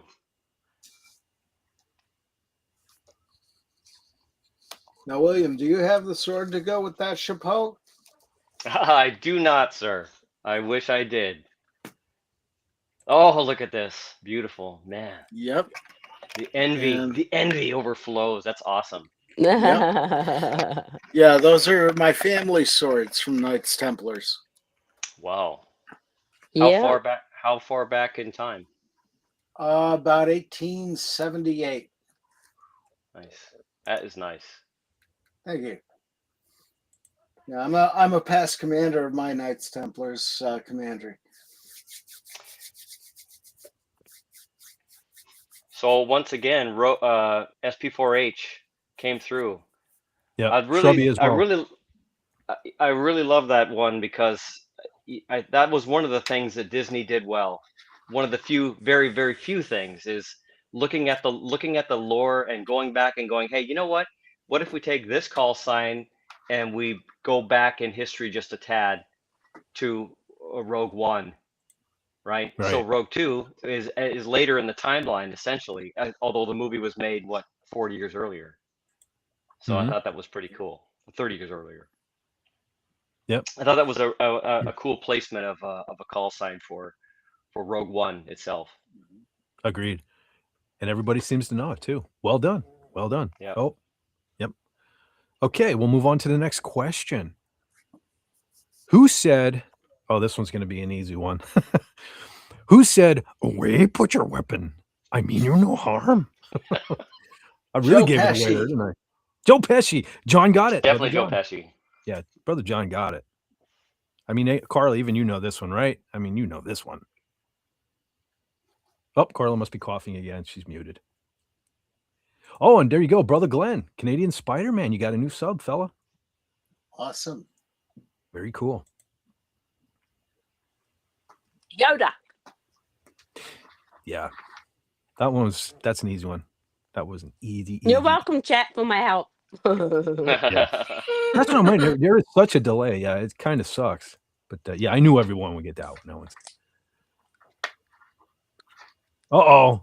Not Donna. Paula. Is it Paula Donna said 9066? Hey there. Oh, hey, There's a Paula. Paula who has a question. She has a question. Okay. Shoot it in the chat. Sure. Oh, we have great. Oh, somebody else new here too. I got a feeling that Brother Tony's chat is letting out. I have a feeling. Gray Invader is here. KK can kiss my. Yes, agreed. 100%. 100%. Okay, Paula asks, do you guys think Keanu Reeves would play a great Darth Revan? I could see that. I don't know who that is. Largely a video game character, I Ah, believe. But now here's the touchy thing with that character. I don't know much about it. I know my kids were really big on the video games, which is why I know of Darth Revan. The character looks and seems really cool. The only problem we have there is my understanding is that character could either be male or female. oh, They could do something with that, if they want to and make that strange. Now I don't think Keanu Reeves would take part in anything like that, but I think he would make a good Darth Revan, and I would like to see a Darth Revan movie done right. But again, that's a touchy thing there. Wallace Lang says Frank Oz. You know what? You're not wrong though. Wallace Lang, you're not wrong because technically Frank Oz is the voice of Yoda. So yes, you are kind of correct, sir. So yes, Darth KK is out. I hope. Yeah. I hope. Yeah, I we mean, all hope. the thing. For the last time. Yeah, but my problem being is again, I do not trust Filoni. For the thousandth time, I just feel like he needs somebody to tell him no or what is good or what isn't good, and the fact that this Lin-Wen Brennan is going to be like his co-president, she Yeah. just seems to be, for all I can tell, is kind of another KK. She's been there the whole time. Mhm. Well, that's She's it. been like president of the financial division or whatever of Lucasfilm, and so she's been here, Yeah. and Yeah, Yeah. you're fine. but I've seen many a clip with her, talking to her friend Kathy. So I'm a little, I don't know. Yeah. I'm hopeful, but I was hopeful when Disney bought Star Wars as well. So hopefully. Yeah. Shrubby says she's out of the chair, not the company. She's gone back to producer. That's all. Yeah. See, that's another fear. Yeah. Yeah, because that's even worse than That writer doesn't or mean anything. director. Well, Just on means the she other, gets money. Part well, of the yeah, money laundering. on the other hand, though, she was a decent producer. I mean, her name is on a lot. But I mean, did she even do anything? Because in this day and age, Right. we just give friends producer credits. They don't even necessarily have to do anything on the Yeah. project. So I don't even know. Well, I'm told she produced a lot of coffee. Yes, Yeah. I've heard that as well. She was good at that, from what I understand. Yeah. Green Vader says Roundhead Johnson is a big bad duty head. You're not wrong. You're not wrong about that. That is for sure. Old Man Bird says fire KK, hashtag fire KK anyway. Well, honestly, I mean, if Lucasfilm lived in the real world, she would have been fired years ago, right? Am I wrong? Mhm. I mean, Yeah.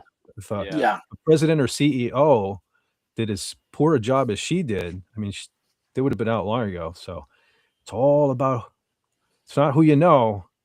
I guess it's you know what they do. Yeah. I do know that saying. Filoni is baloney. KK is the one who was in charge at the death. Yeah. Well, honestly, I don't Okay. think she's kind of been, I think she's been out of the picture for a while. And, Yeah, me too. Well, she's Yeah. like the Palpatine of Lucasfilm. She's always going to be there. Nobody ever Listen for really a dies at Star Wars. Jason Lilov wants to know, how about Darth Nihilus?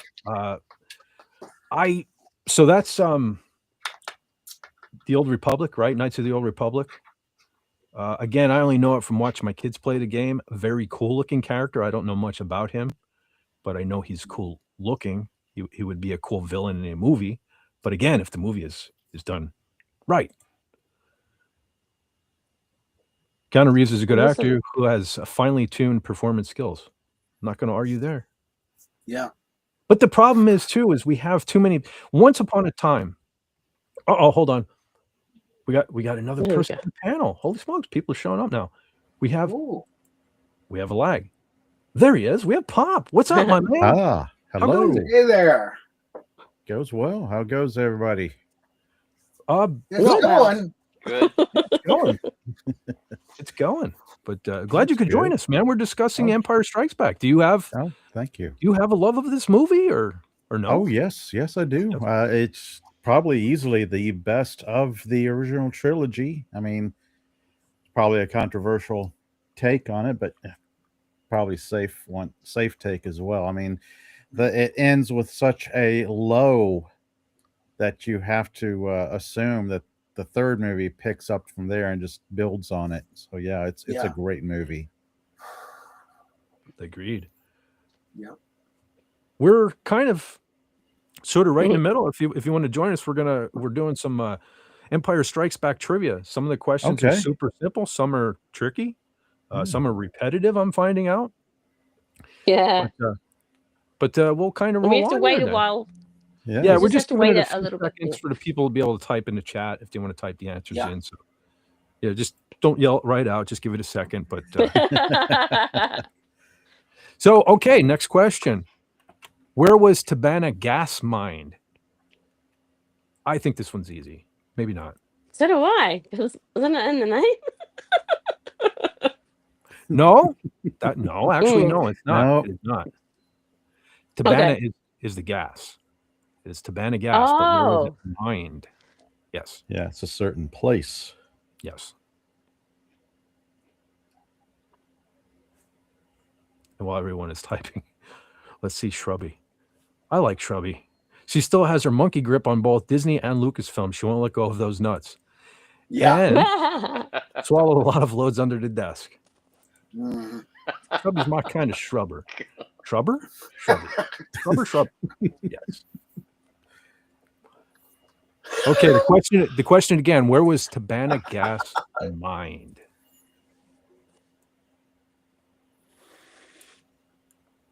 All right, if anyone's typing an answer, I'm sure they're putting it in. So anyone on the panel have a guess? Cloud City. Yeah, that's what I was thinking. Cloud City. Well done. We're all- That is exactly Old right. Man Good job. Bird got it. Good job. Yeah, Cloud City. That was it. Uranus. Or Bespin. Yeah. Best in Cloud City. Oh, Ah, right. Was it on the planet or was it actually in the facility? Okay, let's see. So here's the explanation. The Cloud City of Bespin was another refuge for people who did not want to be found and was run by Lando Calrissian. However, once Boba Fett traces the Millennium Falcon there, Darth Vader makes Lando turn over Solo, Chewbacca, and Leia, his daughter, although unbeknownst to him, and states that he might have to end up leaving a garrison there. Okay, so that did not clear up which one of those it was. But Yeah, so Miss Kato. hey there. Wes Cagle. Wes Cagle, we were just talking about you, buddy. Yeah, he says He he says knows. His Bespin. ears tingled. Yeah, man. His ears were ringing. That's what it was. He's like, Ah, Yeah. you know what it is? He No, it's felt a more speak of disturbance. the devil and he shall appear. No. He felt a disturbance in the force. Yeah, Like millions of that's Fett Force it. cried out his name. Yeah. Yeah, holy, it's West. Yeah. Very nice to see you, man. We're glad to see you. We were worried about you. It's not easy for me to say, but we were. yep. Yeah. Oh, He's Jason well Love says, enough I've to never do heard his it called rounds. Cloud City. Well, Bespin is the planet. Ah, Bespin is the planet that Right. Cloud City is over. So Yeah. I would probably say that Bespin, it is mined on Bespin and maybe Bespin and processed on Cloud City. I don't know. They could have That's clarified what I that was a little thinking. better. Right. Yeah, That's a because good we question. don't really know how far Cloud City hovers above Bespin. We don't know if it's tethered or attached. And do we I know? kind of remember the comic books where it went into that, where Lando had to go back to visit Cloud City and it was pretty much abandoned, all except for Lobot, who was malfunctioning. Even the Empire had left at that point. wow. Is Cloud City, is Bespin a rock planet or is it possibly a gas giant? Anybody know that? Kind of gaseous, but it has a surface, Okay. livable surface. Ah, They kind of go into that in the old Marvel comics. Yeah, Jason Love has a point. Then it's the name of the planet, not the city. Yeah, Yeah. I'm guessing it wasn't the geekiest Star Wars geek who came up with these either, because they have Cloud City as the answer. Yeah, but technically it should be Bespin then. Yeah. All right. Learn something new every day. Yeah. Here's one. This one's probably well known, but who is the director of The Empire Strikes Back? Who is the Oh, director? Old man I think Bird I says know the this Lando one. system. Lando isn't a system, he's a man. Yeah. Yep, it's Uranus. Tim got it. It's Uranus. We're just going to go. Uh-huh. You get a lot of gas out of Uranus. That's for sure. Gas giant. Yes. Who is the director of The Empire Strikes Back? Gray I'll take a Invader says guess at Lando this. Mando. Director. Is Close. it someone we know? Well, I know. Probably not. It's someone I know just because I love the movie. And I've watched so Okay. much behind the scenes and Wallace Lang says Lawrence Kasdan. Nope. No. Nope. Hmm. There's a picture that I've just seen my entire life that just always mesmerized me of the director, like face to face, black and white photo of the director face to face with Darth Vader, almost like they're kissing. Hmm. Very iconic poster from behind the scenes, Right. picture from behind the scenes of on set. Gray Invader got it right, but didn't. Oh no, hold on. Somebody got it before them, maybe. Irvin Kershner is the correct answer. Yes. Irvin Kershner. Irwin. You know, Hmm. Irvin, close. Urban. Yeah. What else has he done? He did not that I know of. He was a romance director. He had never done science fiction, nor was he interested in doing science fiction. And It was that a I know strange of, choice. Yeah. well, Yeah. George convinced him somehow to take this role. I don't remember. I think I knew why George wanted him to do it, but I don't remember what that was. Long time ago, as a teenager, I read the Making of the Empire Strikes Back book twice, Yeah. which I still have. Yeah, I loved it so much, and so Wow. it would have been great to be able to reread it now just for this talk, but Yeah. just lack of time. But it was just reading the book about the whole making of it was fascinating.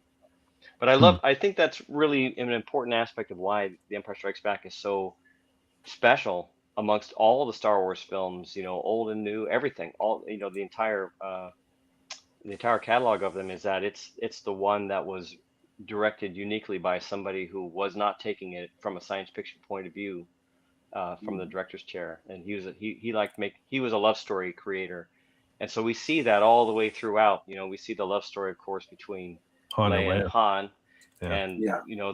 the growing the tumultuous budding of a love story between father and son, or what will eventually become one. Yeah. Right. So I'm always emotional at the end of The Empire Strikes Back. Hell, I'm probably Yeah. emotional Yeah. all the way through it, knowing what's coming too, for that matter. Mm. But Mm. yeah, it really grips me pretty hard. And I Wow. credit a lot of that to Irvin Kershner, the way he took the story Do you format. think he did a good? He must have made the best combination that you can of sci-fi, because like I say, it was a bit dark and vicious, but it's also like like a bit, relationship and stuff like that. So maybe he's the only one who could have made the balance. And aren't relationships dark and vicious? Oh, Aren't the deep. ones that we remember the Deep. most Yes. dark and Yeah. vicious and lovely?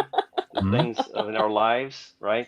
Yeah. Those are the things we Really remember. lends itself to storytelling as well. I mean, you've got Yeah. so much going on. The depth of storytelling with Luke and Vader, Han and Luke and Leia, Han and Leia. So yeah, it's just a lot going on there. That's right. That's right. Luke and Leia as well. We didn't know what was going on, and anybody can correct me if I'm wrong, but I don't believe it was exactly decided at the time that The Empire Strikes Back had released, at least up to the point of filming it and the story creation and everything. George Lucas had not yet decided that Luke and Leia were brother and sister. Hmm. So we had that, little special relationship going on there. That counts. That counts. Did Lucas take his time in deciding that all the way up to Return of the Jedi, or did he kind of decide shortly after That's a good question. Empire I don't know Strikes the answer Back? to that. I do think that it was not decided up to the release of up to the filming and all the decisions that had to be made and then solidified for the release of the film. That was not a thing at that point. But it'd be great to know at what point did he Yep. decide in the creation of Return of the Jedi that he would break that up. It's nice though because we get to go back and think about this, a little bit of an incestual situation going on there, unbeknownst to them. They didn't know. Not That's until Return of the Jedi. Then it's that's like, fair, oh, that's right? that's But what's Yeah. going on with it- us. Okay. You'd does give think us some that sizzle. would be Give the us some chief sizzle. power of the forces telling you if if your sister is in the room. Yeah, you'd think they would have had a clue. Hey, I just want to say real quick good night to Donna Hergenrether. She says she keep nodding See off. ya. Have a great weekend, all. Thank you for stopping by, Donna. We love you, and the chat's always better with you in it. Thank you for stopping by, and you have a great night and a great weekend. Funny. Take care, nice lady. Old Spidey man is Bird. terrible. Old man Yeah, Bird's so- Old man Bird has a great comment in there. His comment about the Leia and Han in the Falcon. It's a great moment, a great love story moment. Trying to deny what's happening between the two of them. Yeah. She is, and it's undeniable, right? We all see it, and it's great. It's beautiful. Yeah. Spidey says, "Well, seriously, though, if Leia was my sister, I'd kiss her." Just saying. Yeah, that's a good question. If you met your sister in real life but didn't know she was your sister, and she was hot, and she was your same exact age to the day, and you kissed her, would you know? Would something tell you? You know what? I feel something really weird here. Yeah, you think the Force would have kind of, I don't know. Well, Repelled. the problem there though is Danger, that Will Robinson. Danger. if we take that track, then we go all the way back to the original Star Wars and say, well, then why didn't Darth Vader recognize Leia as his daughter when he's pulling her toward her? Yeah. And he's basically, Yeah. True. got her up against his front Get me side, some. which I love that scene too. Let me pull her forward to me too. As a child, as a young teenager, I wanted to pull her into me like that. Yeah. That was good. But You're that the was only his one on the daughter. Sequence panel like that, complete. William Shakespeare. The truth be known. Yeah. Oh man, she was I had a crush on her since forever. Yep. But yeah, so we talked, you guys probably spoke about that in one of the earlier sessions as well. Yeah. Same deal. Why didn't Darth recognize her? And of course we can theorize on all kinds of things, but in the end it was really because we didn't know there was going to be a second film. Even Yeah. George Lucas didn't know. Fox Studios thought it was going to be a flop, and so Yeah, and I think the Luke and Leia being sisters, I think George just felt like he had to do another bombshell, like the "I am your father" thing, So I think that's the only reason that came about. Oh, have you guys spoke about well, I don't want to derail this, but real quickly, have you spoke about the "I am your father," that decision? Have you already gone over that and when that came about in the script writing process? No, not really. We haven't. Okay. Well, we'll just hold that. We're going to hold on to that one. That's a good one too. That's a great nugget to talk about. I mean, this time or another time, whatever, but that's a really good one. Cool. All right. We'll get back to a few more of these questions and then we'll hit on that. All right. Finish the line. Imperial troops are entering the blank. Easy one. The Imperial cafeteria. I got it for sure. I knew John was going to get it. Entering the system? I don't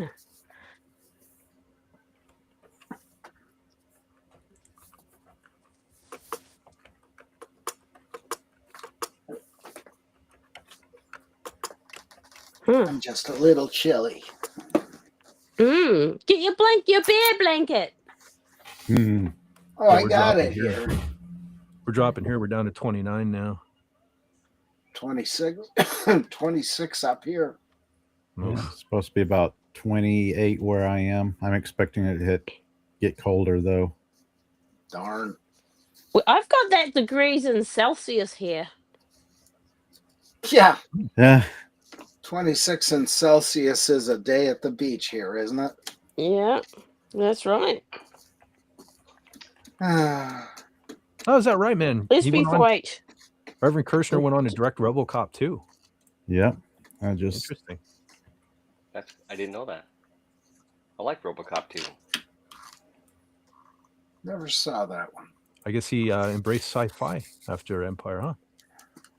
Well, he had a massive success, at least in the eyes of the fans. I don't get the I understand there's controversy. I hear that said so many times about when it came out.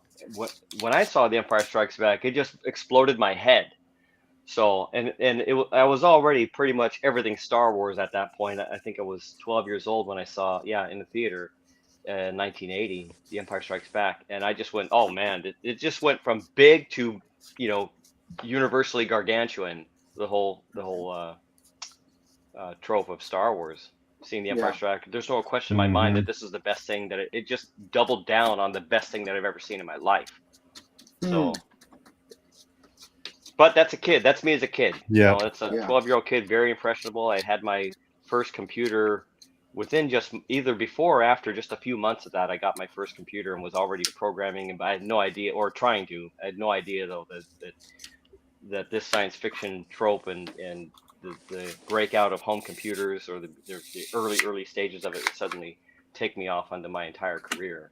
I'm Yeah. still playing with dolls and Star Wars dolls, and now Yeah. electronics and crap. But yeah, it just was mind shattering as a kid in those days for me, and all the people that I knew too, the kids I grew up with. We were all just completely sucked into it. Yeah. Huh. Oh, back to the question. Finish the line. Imperial troops are entering the SP4H got a base, and then he says, Proves then he's a he said- nerd. Yep. and then they said, all your base are He's belong winning. to us. Very good. Has Okay. anyone here read the Splinter or the Mind's Eye novel? I have that, but I have regretfully not read it. I actually have it from way back in the day. Yeah, Still. I've got my old copy as well. Well read wrote and it? well worn. Who wrote it? Alan Dean Foster. Dean Foster. Nope, don't know that one. Would you say it's would it be a good treatise for a new film, or at least would it have been if we hadn't gone into the sequels? It would have been different. I mean, this is again going into the vagueness of Luke and Leia's relationship, and Han being out of the picture. It's like an unplanned sequel to Star Wars before Empire was produced. So yeah, it would have been different. I don't know if it would have been as good.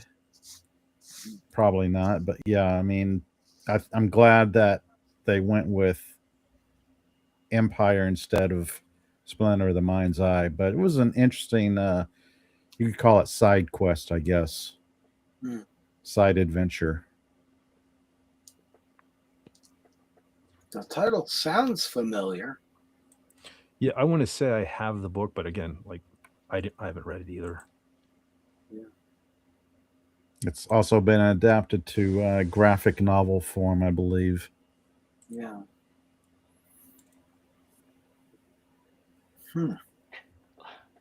Pook smacked Leia.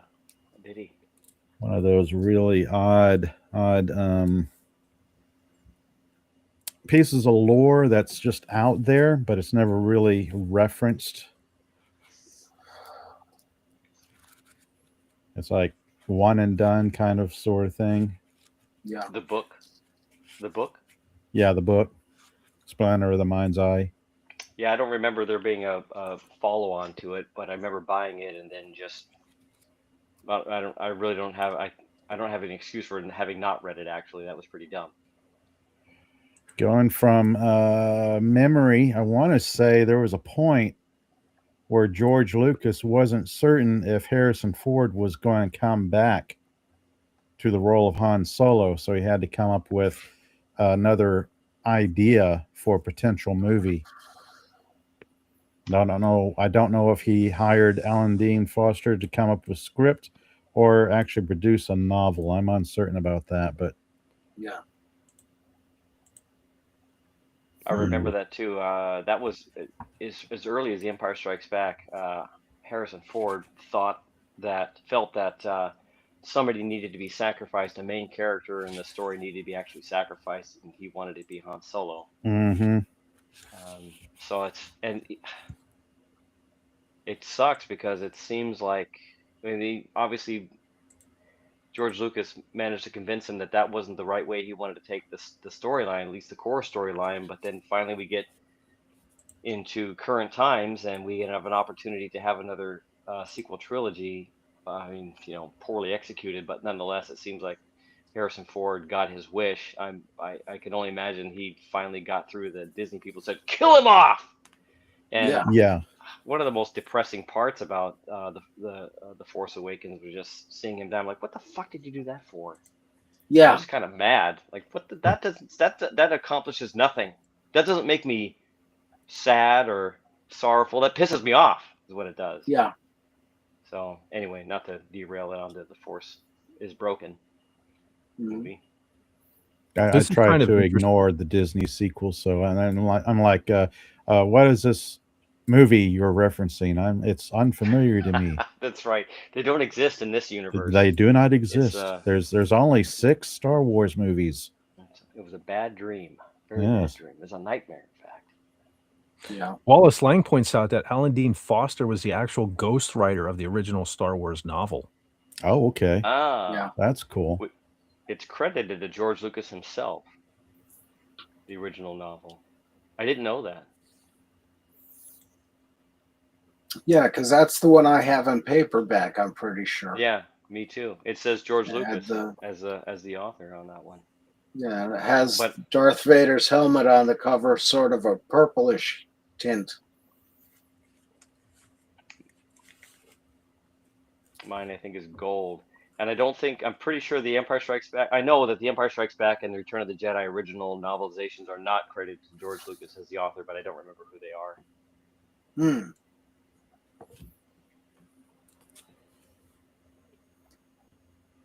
All right. I did read the Empire Strikes Back book also, I think twice as a kid. Okay. It's a great book. It's back then we didn't have VHS. I don't think Betamax didn't come out. My family couldn't have afforded either one at that time. I grew up.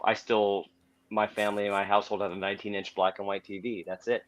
And if we didn't see a film in the theater, you weren't seeing it. Yeah. And when a film left the theater, there ain't no guarantee it's going to come back. That wasn't the thing back then. The fact that Star Wars was re-released in 78 and 79 again because it was just so much demand, that was a new thing. Yeah. So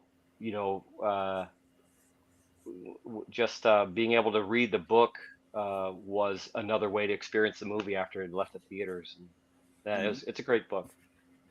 Yeah. How about any of the Han Solo adventure books, like Han Solo at Star's End, That one I have. Han Solo's Revenge, Han Solo and the Lost Legacy? All those came out around, I want to say 78. Oh, I got the book in front of me right here. 79 and 1980. Yeah, I didn't get a chance to read those. How were they? It's been ages them. since I've read my copy, and it's probably about time for a reread once I make the time to catch up on the 2 or 3 books I'm in the middle of. It's written by Brian Daly. I've got like a collected volume of Star Wars: The Han Solo Adventures. which has all 3 novels in it: Han Solo at Star's End, Han Solo's Revenge, and Han Solo and the Lost Legacy. It goes into quite a bit of lore on Han Solo, of course. But like I said, it's been decades, probably since the 80s, since I've read this book. No, it's going to go on my reread list. Yeah, I just spoke about the Han Solo at Stars, and I think it was last week that I got that when I was a kid in school with the Rift Yeah. program. They actually had that book, and geez, I haven't read it since then, but still have it though. Yeah. And Gray Invader says the Han Solo novels are great. Oh, cool. That sounds like a good thing to get into then, because I don't personally have any hope for another good Star Wars film right now. The ones that are coming, the next one that's coming up. I mean, I'll go see it, but my expectations are going to be pretty low. But this would be fascinating to go back and read some of these old stories, particularly because they're written at a different time when society was in a different mindset, and authors didn't have the distractions that we have today, and of social media and everything just kind of ruining your focus on what you're trying to put out there, and your creativity just being tainted by everything that you're being bombarded with day after day. This would sound like a really good idea, actually. No boxes to tick. Yeah. Storytelling simply for the sake of storytelling. What a concept. Exactly that. I did get through the first Thrawn series trilogy, and that I enjoyed. That one I haven't tackled yet. I want to tackle that, but yeah. I think there's 2 trilogies, in fact. I've gone through the first trilogy and enjoyed it enough. I'd say, I would have rather had that novelized, or I'm sorry, taken to the big screen instead of what we got. At least it was a direct extension off of the Return of the Jedi as far as timeline is concerned, and we got to see Luke and Leia and Han in their early 30s at best, going through and tromping through the galaxy. That would have been great, and also not done by Disney, and also not done by Kathleen Kennedy. Anything but that. Yeah. I do have to point out, Jason Love said Rogue One, otherwise Disney Star Wars, is a no. I do like Rogue One. Yeah, I got to be honest about that. I'm a fan of Rogue One. I love Rogue One. I think that's some aberration that they've done really, really well. I really do enjoy that one tremendously. So I'll give them that for sure. That one seems like it's from the heart, and it's really pulling a story in that we all are interested in, even though it's almost like they take one little tiny thing and say, what if we just expand on this just a tad? How did the whole Death Star come about? Oh, that's great. And then to see the whole thing coming together for the first time on the big screen, and the whole thing seems like a very adult film too. I want to give him a lot of credit for that. In the point of, even George Lucas was disappointing to me in some of the childish things that we saw from Return of the Jedi all the way through the entire prequels. I was like, Star Wars and The Empire Strikes Back were for adults. Kids like this stuff because it's great, and we're not stupid, right? Right. We get it. You don't have to be giving us Ewoks and bullshit. We love this crap. And Rogue One was that, Star Wars, The Empire Strikes Back, and Rogue One are, very adult films. There's no bullshit in any of them, and I wish we could return to that. Yeah, it's something that didn't talk down to the fans. I mean, Right. Star Wars was great go. because it had the wild sense of adventure that kids could enjoy, and then the stakes of the plot and storytelling that the adults could enjoy. And then that got raised up another level in Empire Strikes Back. Then Return of the Jedi gave us Ewoks. Right. Like, Ewoks. Why did it have to be Ewoks? I reckon they're appealing to the girl market. Well, from what I understand, kids. The intent was to do a lot of Wookiees, but yeah, even with the budget they had, it wasn't really doable. So we've only got this much material. We need shorter things. Yeah. Well, I thought George was trying to recapitalize again on the Jawas, and there's a big difference between the Jawas and the Ewoks. The Jawas are little badass, pains in Mm, the ass, and they're grimy and they're scrungy and they're funny, mm. right? Yeah. But they're mean little bastards, and we just, you love that. The Ewoks are just, ah, They're there. what the hell? What the Yeah. hell is that? It would have been And interesting if they could have worked in Wookiees, but that probably Yes. would have been too much to kind of chew Expensive in maybe one at the movie. time. Yeah.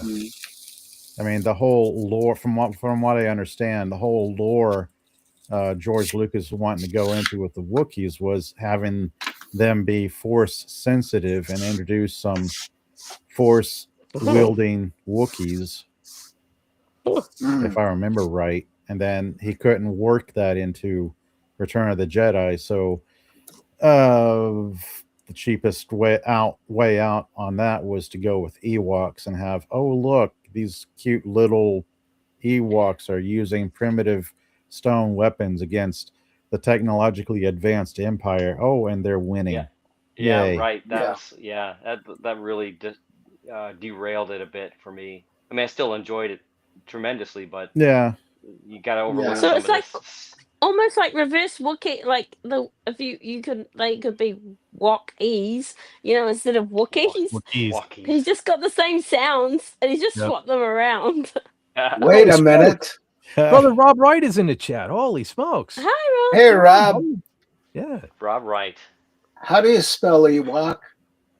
EWOK, isn't it? EWOK, try that. How do you No. spell woke? Stop it. Oh boy. Not that early. Not that early. That's too early. That's I've too made early a- for science. I've We're made a talking woke Ewok. 1983 there. Foreshadowing. Yeah. I'm not afraid to okay. say that I've made a woke Ewok graphic maybe once upon a time. Now, is it true that does anyone know, is it true that the Ewoks were a supplement for, or a replacement for attempting to go the Wookiee route, or was it just like Old Man Bird points out, child merch, That was- which also, bang on child merch. That was kind of my understanding. Is like, we can't go the Wookiee route, so let's come up with something else to replace them.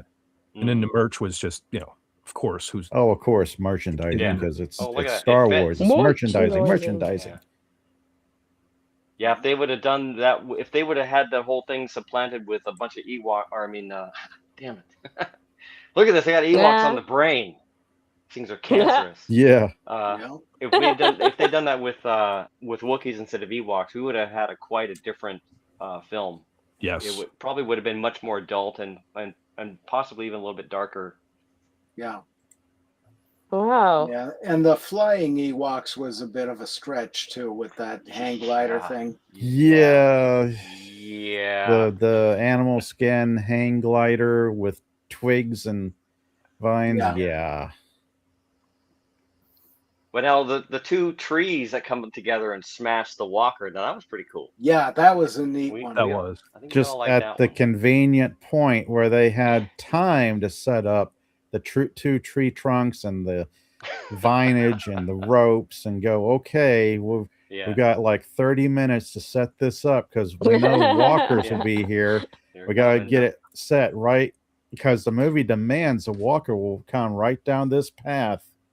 So we got 30 minutes to cut down the trees, clear them of branches, get the vines in place, get ropes. No. Maybe they were preppers and they were always planning on yes, this, yes, for years and years. Ewok hold on now. survivalists. That's it. The A-Team could do all that stuff in not even a half hour when you think about it. No, the True. show was like Yeah. hours. So, I mean, It was like a 2-minute montage. Yeah. And you got a whole tribe of Ewoks. So I guess it's plausible if you use TV logic. well, I'm sure out of all those Ewoks, there was one B.A. Baracus Ewok. I bet you. Hey, look at this in the chat. Gray Invader says Ewoks are greater than the Wookiees. No. I don't know about that. Gauntlet thrown. I never minded the Wookiees. I got to be honest. I guess I was young enough that, I don't know. Hey, don't forget, they were vicious too. They were going to eat Han and Luke, if you recall, and Chewbacca, too, That's true. right? That's And true. Chewbacca, I mean, he's kind of like a big furry bear. I mean, that's almost like cannibalism when you think about it. Well, You did know you what I see mean? what SB4H said? What did he say? Try not to think about where the Yes. dress that fit I was Leia just came about to from. mention that. Yeah. Like it was convenient dress they had for Leia. Where did the Yeah. dress come from? Yep. I always wondered Well, about the that. USS Enterprise crashed here and we stole the replicator.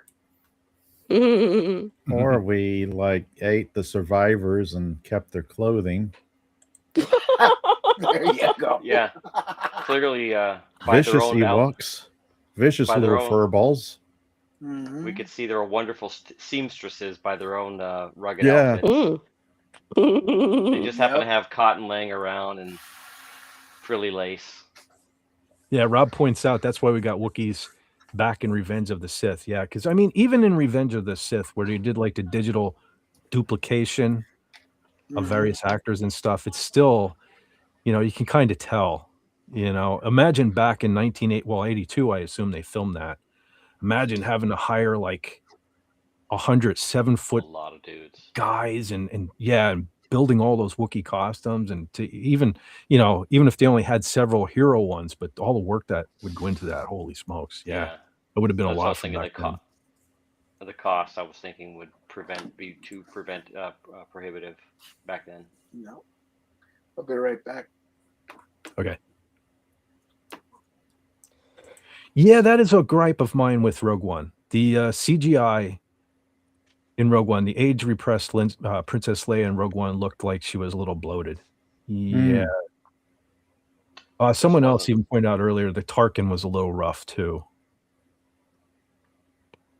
But Tarkin was a little more believable to me than the Leia. That's only my real gripe with Rogue One was the Princess Leia. Was that the first time they tried using that technology to have stand-in actors morphed into the older characters? I believe so. No, it wasn't. No, it wasn't. It wasn't. That would have been Tron Legacy, 2009. Oh, that's true. That's true. Yeah, Jeff Bridges. Yep. Yeah, he did that. So, and which I thought actually turned out slightly better than the Leia. I thought the Tarkin turned out pretty good, actually. And I actually know somebody who thought that was real for the longest time until he learned that it wasn't. He was surprised. So, but he didn't know that he was a younger kid, so he didn't know that the actor had died. Yeah. But obviously it's the lighting, the brighter lighting of Leia. The technology just wasn't there. But that is, I think, something that we can look forward to if we get good direction from Disney in the future before we're all dead, to get new good stories written. Is that the technology now to regress current actors and not even have to use stand-ins is all there now. It looks fantastic. Now we're just lacking good writing and good directing. That's all we need. Or it'll all be AI generated. Yeah. I don't know. I'm glad to see that that in general the community is mostly, talk to the hand kind of point of view on that, because it's not, maybe in 5 years or 10 years it'll really prove itself, but right now it's clearly got problems. And yeah, I kind of hope that it's gotten scary over the past year or a couple of years. I've kind of followed AI generated video. It was chunky, clunky a couple of years ago, and now we're getting little scenes that look halfway decent. Yeah. Halfway decent to really, really good, and that's kind of scary. There are a couple of channels now that are put out quite a few mini Star Wars stories filling in the blanks. Yeah. That do look really good. And we're talking in the last week, the latest videos in the last week or two. You guys have might already gone over this stuff. One of them just came out within the last couple of days, focusing on the backstory of Jango Fett raising his son. Are from the these the thing when cloners. Rob Wright's been reviewing? He's been reviewing a few videos. Yes, I was just about to Right. give a plug for Rob Wright's channel because he has been going. He's Yeah. been doing reaction videos on some of this new AI Yeah. stuff. I didn't see the Some of them are Django pretty one. Yeah. Django Echo- one though. it's- I what might is have it? seen that Django Fett It's one. Was that brand- the one where he was training the clones? Yes, that's Yeah. it. Brand new. It's brand new. And the one before that, go to that channel, watch the one before that, which is a little. Oh boy, it's for our topic tonight. It's the Hoth scene from the point of view of the snow troopers. I saw that And one. it I did see that it one. is it is good. It is That dark, was and good. I agree. The quality of it is getting really good, and in a sense, I'm glad that it's good because now we've got individual story writers like everyone here listening to the show tonight. Any of you could potentially go out there, write a story. You have, storyboard it, and then effectively get it all done if you know what magical software this guy is using. Yeah. But seems like a one-man show, and he's putting together really great little stories that is all AI. I just it is hard still to look at it and say to myself, it's all AI. There's no people in there, and that does still it feels a little bit hollow in that, but what he's putting together is fantastic, and at least we've got that help. I'll take at this point I'll take out over what Disney's giving us. At least they're good stories, Mhm. and they're looking better and better all the time. Yeah. Fans will always Sorry. create better media than what we've been getting out of Disney. Oh yeah. I always look Yeah. to Star Wars fan films over the past 10, 20, 30 some odd years, and you can tell where the passion is coming from, Right. because it's certainly not Disney. Right. They're just so out to lunch. I mean, so many YouTubers have thrown this out over the years. I mean, that's what Disney needs to do, start hiring some of these YouTube creators and things like that to start doing the work for them, It's not complicated. Yeah, look at all these guys who did what you call the expanded universe. All the fan fiction and fill-ins, and you've got some really creative people out there. I'm sure some better than others, but still, at least they're trying. Well, now the question is Dave Filoni aware that they do have comic books and novels? I'm sure he is, unlike Kathleen Kennedy. You recall? She said I think he's aware of whatever Kathleen Kennedy was paying him to be aware of, and nothing else. True. Do you want me to post the channel link to this other channel, or just say it in the chat, or to avoid that for these latest two that we've been talking about? You can post put it in the comments. Yeah, Carla already put After. what Rob Wright has been reviewing. So there you go, folks. There is already a link in the chat for. That's his channel. That's his channel, I think. Yeah. And it'll be his latest videos. I'll pop this one in for. I'll pop the one in for the Snow Trooper one. It's the same video. It's the same channel for the Django Fett, but I'll put the one in for the for tonight's discussion. This is a really great one, especially for tonight's discussion. It's when you guys are done watching the show, I really recommend you go and watch this particular episode and watch all the others too if you want. They're pretty Very good. cool. Yeah, I And definitely. William, also, can you put in the comments, like after this live stream finishes, if you put it in the comments as well, I think that's handy too. In the video comment, you know how the video ends and then and it has comments.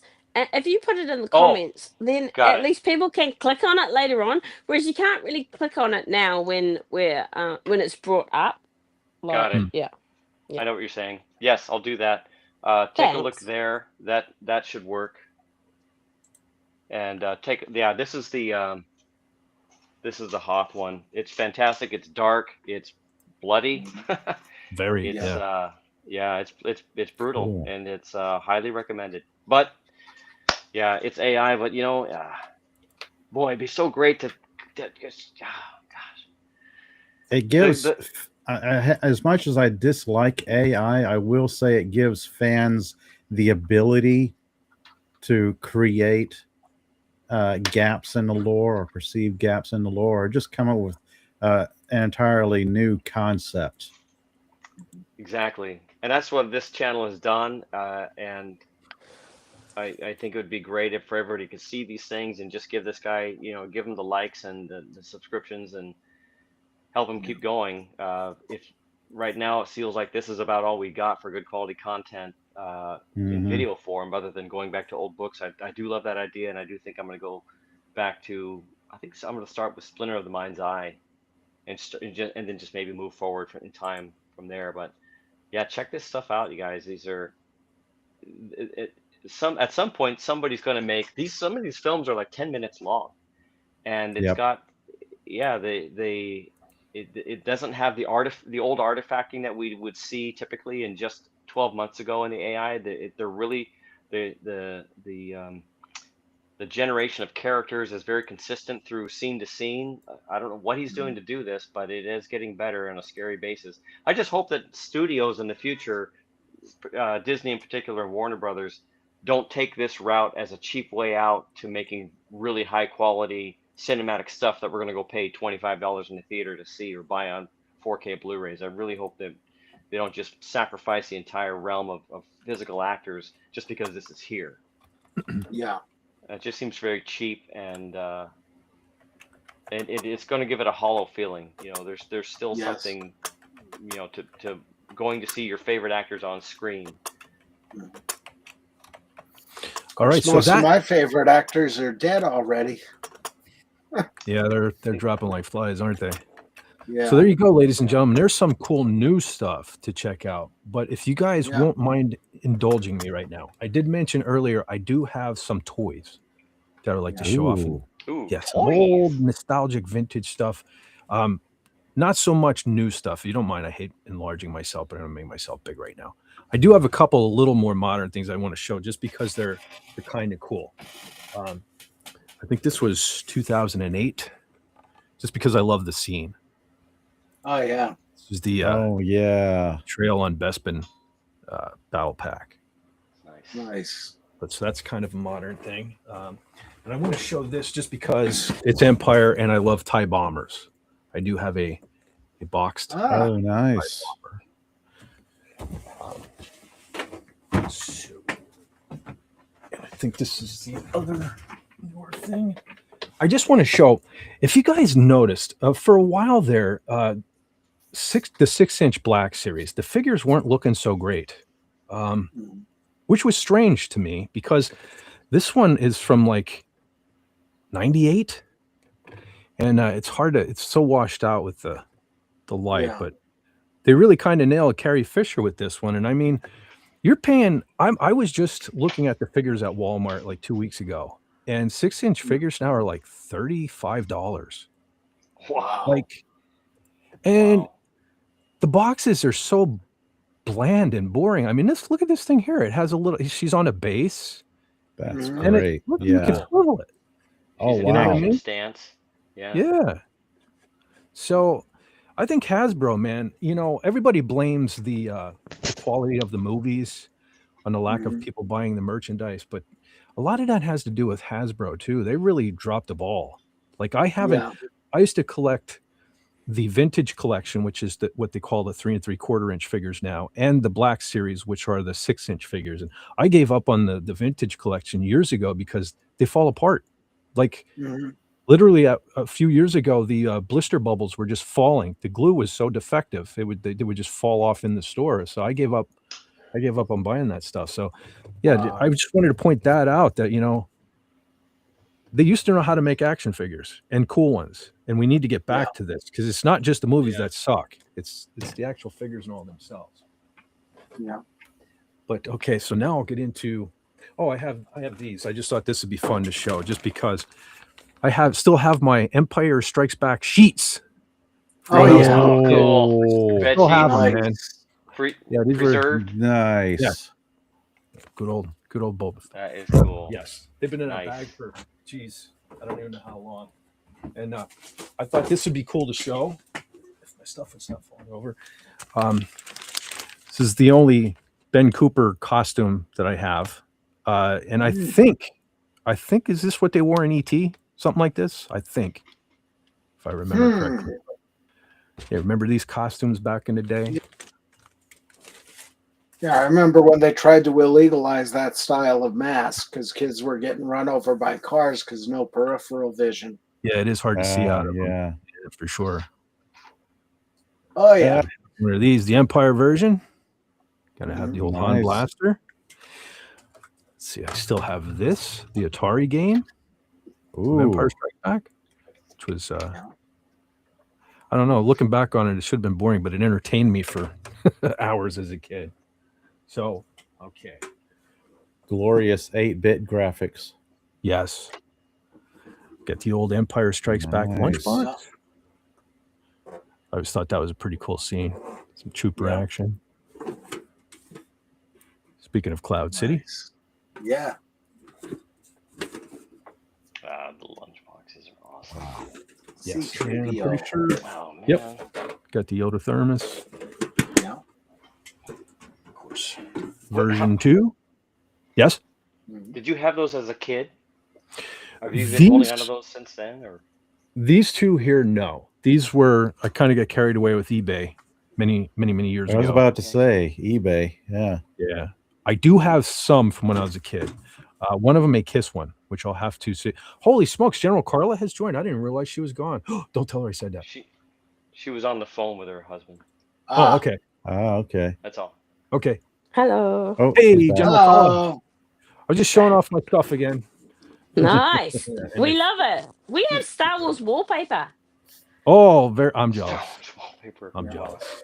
Yeah, I know. I was thinking we should just like scan that because it'd be repeated, right? So you could scan it.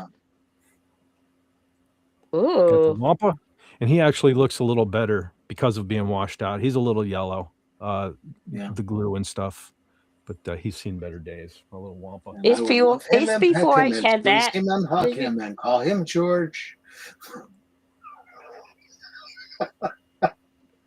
The old Wow, Tauntaun. that's awesome. Did it have a loot on it? You can put the figure in there as the Okay, little cool. trap Yeah. door. You stick the figure in. And now there were actually 2 versions of this. This was mine as a little kid. This is called the solid belly for obvious reasons. Yeah. Wow. I do have a boxed. Try not to show too many boxed things because they're boring just looking at pictures, but this is the open belly. Wow. Where you can stick Luke inside there. That's messed up, Yeah, man. That's cool. Yeah.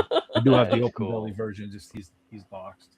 So You probably wouldn't make something like that these days. It's, Now, saying the box stuff is not offensive. boring. That's actually kind of awesome. oh really? Yeah. Maybe one of these Yeah. days I'll have to because we're gonna continue doing Star Wars stuff. So maybe one of these days I'll dig out the box stuff, but I've just basically had the loose stuff here. I thought it'd be a little more entertaining, but That I always liked. twin pod cloud car. Yeah. cloud car, gotta have the cloud car, and to go along with that, the diecast, the little diecast. Oh. Yeah. Nice. That's cool. Yeah. How heavy is the diecast one?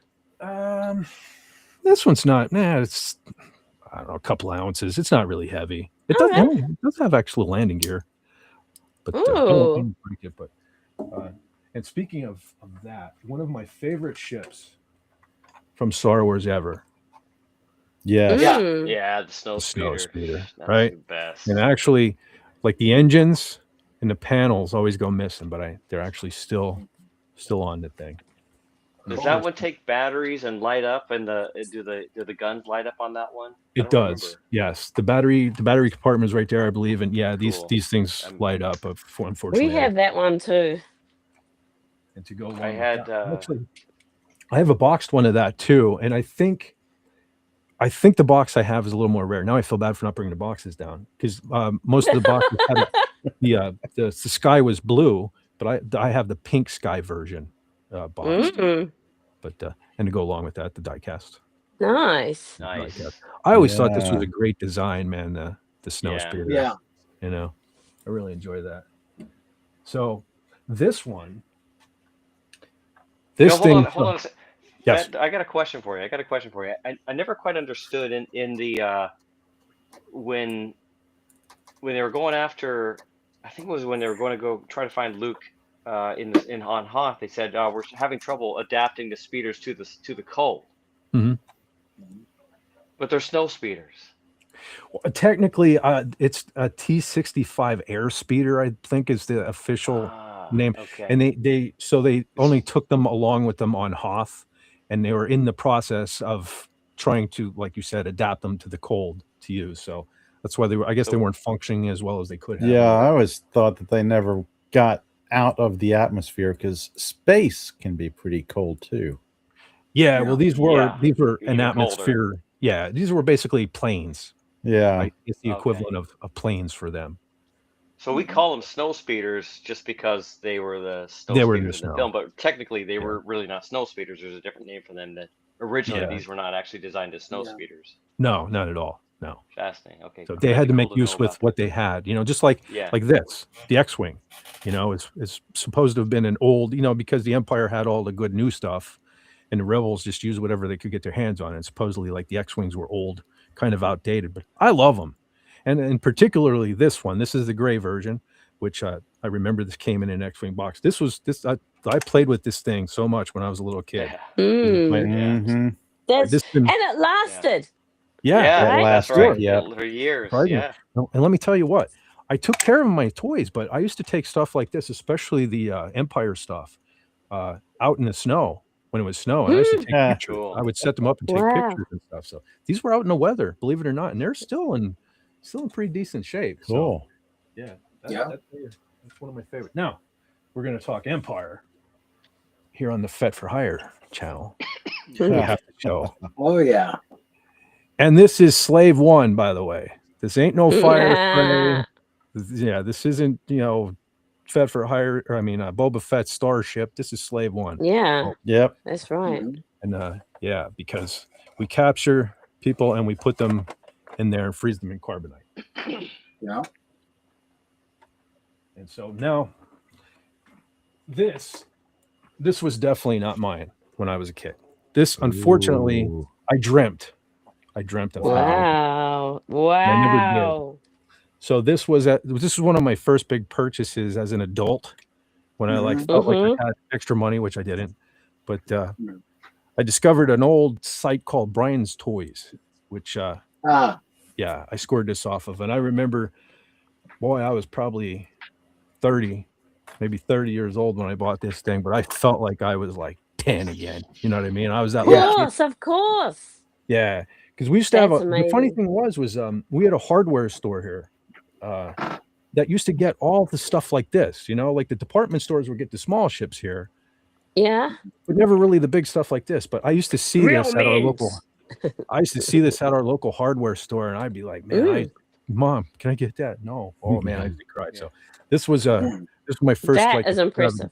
Yeah, this is it. And the funny thing is this is pretty big. But if you look behind me there, that's a more modern. That's a huge one. That's. Oh yeah. Yeah, that's. He's a beast. I have a boxed one of those too. That thing's really cool. But this is the original. This is the vintage. Yeah, I still have mine from my childhood. The original AT-AT. I'm jealous, man. You had one. I never had one. So. Can I just say, SB4H asked, did anyone else have Hoth base with the minifigures? There were also mini versions of the X-Wings and Snow Speeders that had a button you could press and it destroyed them. I had that Hoth base, a white Hoth base with it had a cardboard background. It was pretty simple. One of those just basically a cardboard scene background. Was it the AT-AT? It might have been the AT-AT, actually, just a side view of it. And there was a couple of buttons you would press. There was a little bridge that you could build with pieces. Is that the one I have? Well, you press remember I showed you that one. I don't remember. Touch the button and it comes apart. Yeah, the little bridge falls apart, and there's some other thing you could hit, and your doll will fly off of it. Yeah, I have something that sounds like that. Now mine doesn't have a backdrop. I wanted to bring it down here tonight, but it just falls apart. The bridge falls apart. No. So it was designed to do that. Yeah. There were little buttons and stuff. I think we have the same one. I could be mistaken about the backdrop, but there's also a Tatooine version of a similar one without the bridge, but it just had a base and a side picture of the Jawa I have it. sandcrawler. And I showed it yeah, last week. so Yep. okay, yeah, and maybe the Hoth one didn't have that, but I had that. That was a great toy. It's amazing how a simple toy like that, like the Hoth one, you just play with that damn thing for hours. Yeah. Again, that's one of them that I used to take outside and photograph in the snow. Oh, You know, cool. it's pretty rugged. man. Wow. Pretty rugged. And Andy Masterson says my son and I sat in a snowspeeder replica at Celebration 2010. Oh, very nice. Wow. That is cool. Man. Cool. Yeah. Very cool. Yeah. This is a big mofo. Ooh. Oh, whoa. Never seen that one. Never saw that. Wow. This I is didn't know they actually What made is more- it? What is it? This is like a Is it- weird thing. This is kind of a toy, but it's more of a carry case, I suppose. Yeah. Okay. That's the shuttle coming off of Hoth, the first. Yes, the this shuttle- is- the first transport yeah. shuttle. Oh. Yeah, When this they is, escape the first Hoth. shuttle is away. Yeah, this There's is a it. way. Okay. Yeah. Everybody claps. Yay. So I'm gonna risk it, I guess. But like you can take like the front panel comes off, so you can Mhm. put your Dang. guys in Cool. there.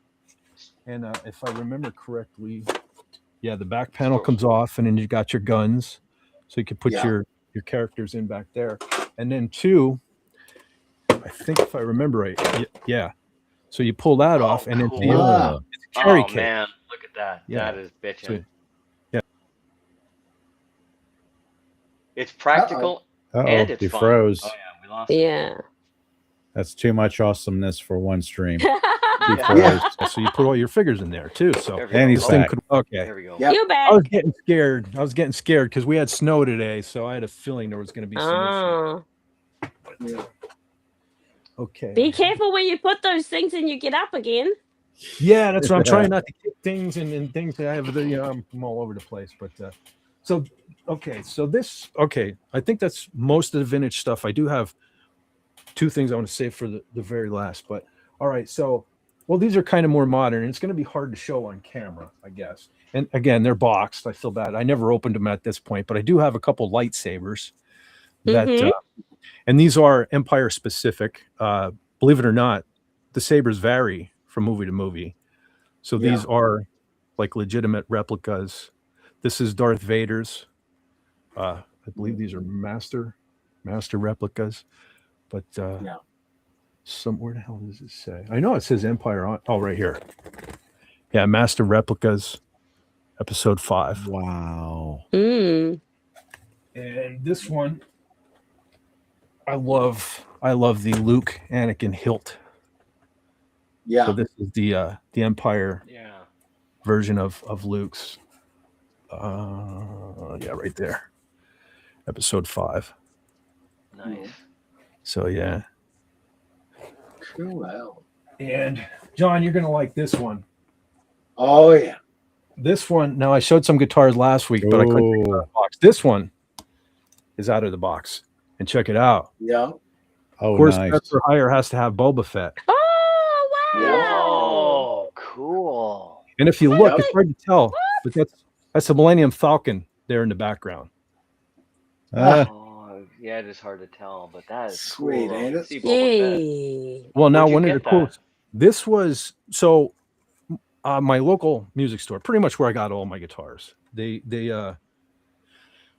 I forget what year it was, but they became a PV dealership, which that's what this is. PV did a line. They got licensed Star Wars.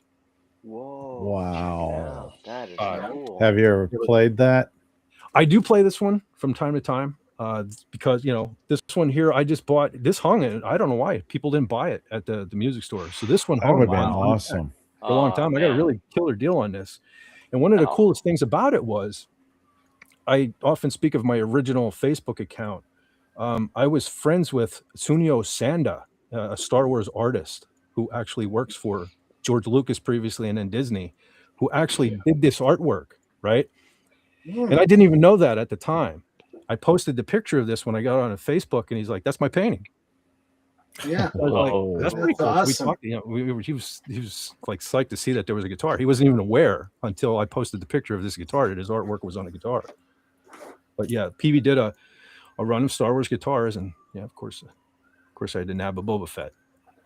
Nice. Fed, have you ever tried learning any of the Star Wars music? Any of it? Any of the songs? First thing I did, I have a guitar I'm going to show next week.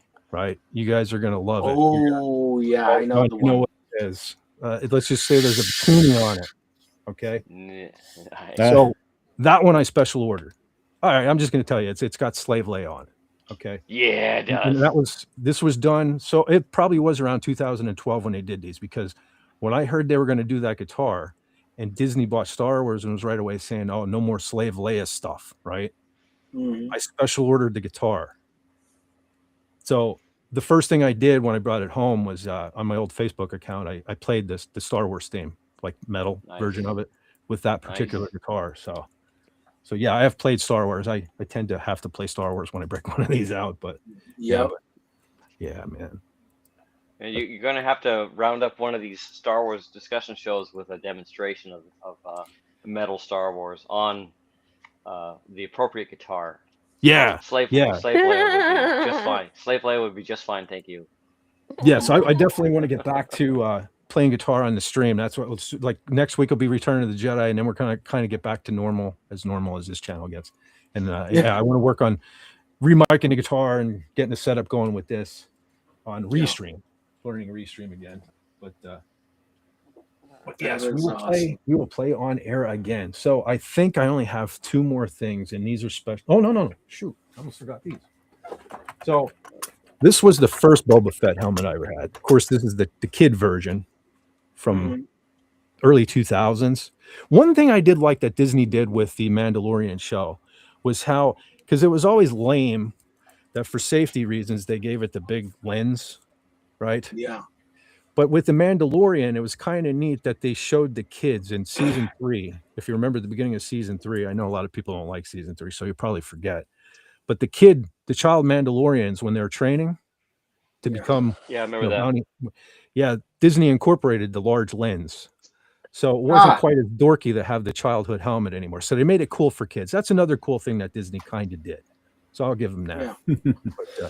But, that's it. That's just a kid's helmet. Of course, the visor goes down and everything, and I don't have batteries. And I think this had a voice changer in it and stuff too. But so here's the good one. I can't be Fett for hire. Oh, nice. Not have a good one, right? Yep. That is good. So complete with the liner and all that stuff in there, and of course the visor. Yep. But, you got the original HUD. This one, and the reason I'm showing that too is because this is the Empire version, because Boba Fett was different in Return of the Jedi. For example, his gauntlets are red. Yeah, I geek out over Boba Fett. His gauntlets are red, and his jetpack is blue and yellow in Return of the Jedi. In Empire is more green. And the helmet, you can tell because it's probably hard to see. There are little triangle dents right here. And in Return of the Jedi, they're painted blue and red. In Empire, they're just green like this. So this is an Empire version of Boba Fett. So that's why I'm showing it today. Yeah. Do you have the full costume? I don't yet, but I'm talking to somebody. We're working on. That'd be we're working cool. on. I'm a little chubby guy. Boba Fett's like a tall, skinny dude. You know what I mean? So I'll be like Boba Fett. But yeah, one of these days. I'll do. Yeah. One of these days I'll have the whole deal. But Cool. I do have 2 last things. Yes. You should have your logo, your Fett for Hire, emblazoned on your chest plate, on your costume. You should make your own costume. I am thinking. and have See, it I'm emblazoned on your thinking. chest plate. Yeah, what I'm thinking of doing is like the black and the neon green and making it a Fett for Hire costume. There you right? go. Making my own Fett. Yeah. Andy Nash Bitchin'. really kind of inspired me to do that with the action figure. Yeah. I kind of have him hidden back there right now, but Mm. I would like to That'd be do cool. that. Have a $sign for your armor's sigil. Yeah. That's There you for go. hire. There you go. I'm going to Yeah. write There that you go. down, man. That's good. Yeah, There you I go. never thought of that. Good. Yeah, there you go. So I I can't do don't the even money grab. understand what he said. Make it a little different, or make it the whatever the monetary sign is in the lore. Yeah. Find the yeah. monetary sign in the The lore. and use that. Mandalorian There you go. symbol Oh, for the currency. Beskar. Yeah, Yeah. maybe the Beskar symbol or something like that. Well, I Yeah. can't There is make it the one? money bags because Gene Simmons already he owns the trademark to that. I'll get sued, so I can't do the money Yeah. bag. That's for sure. Yeah. All right, You I take still that got back. to you still got to open up that gym and call it Boba Fett. I got to get Boba Fett for sure. But so okay, I have two last things I want to show. This being an original 1981, Wow. the Wow, puppet, look at that. I suppose you'd call it, and he's pretty mint. He's pretty mint too. Nice. Surprisingly, I can Cool. still even get my hand in there. It But- hasn't I'm disintegrated yet. yeah. Oh no, wait a second. All right. So before I even get to those, I almost forgot about these.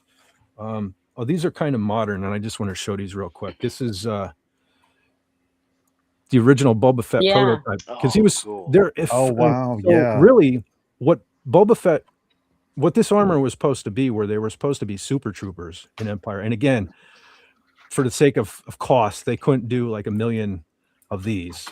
It's pretty extravagant costume and everything like that. So they ended up at the last minute, they painted him green and he became a different character and all. But they were supposed to be super soldiers. Yeah. And Boba Fett was originally white.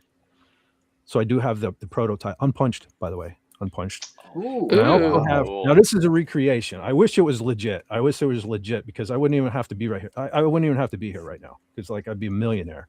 But this is a replica of the rocket firing Boba Fett. Ah. The real So rocket.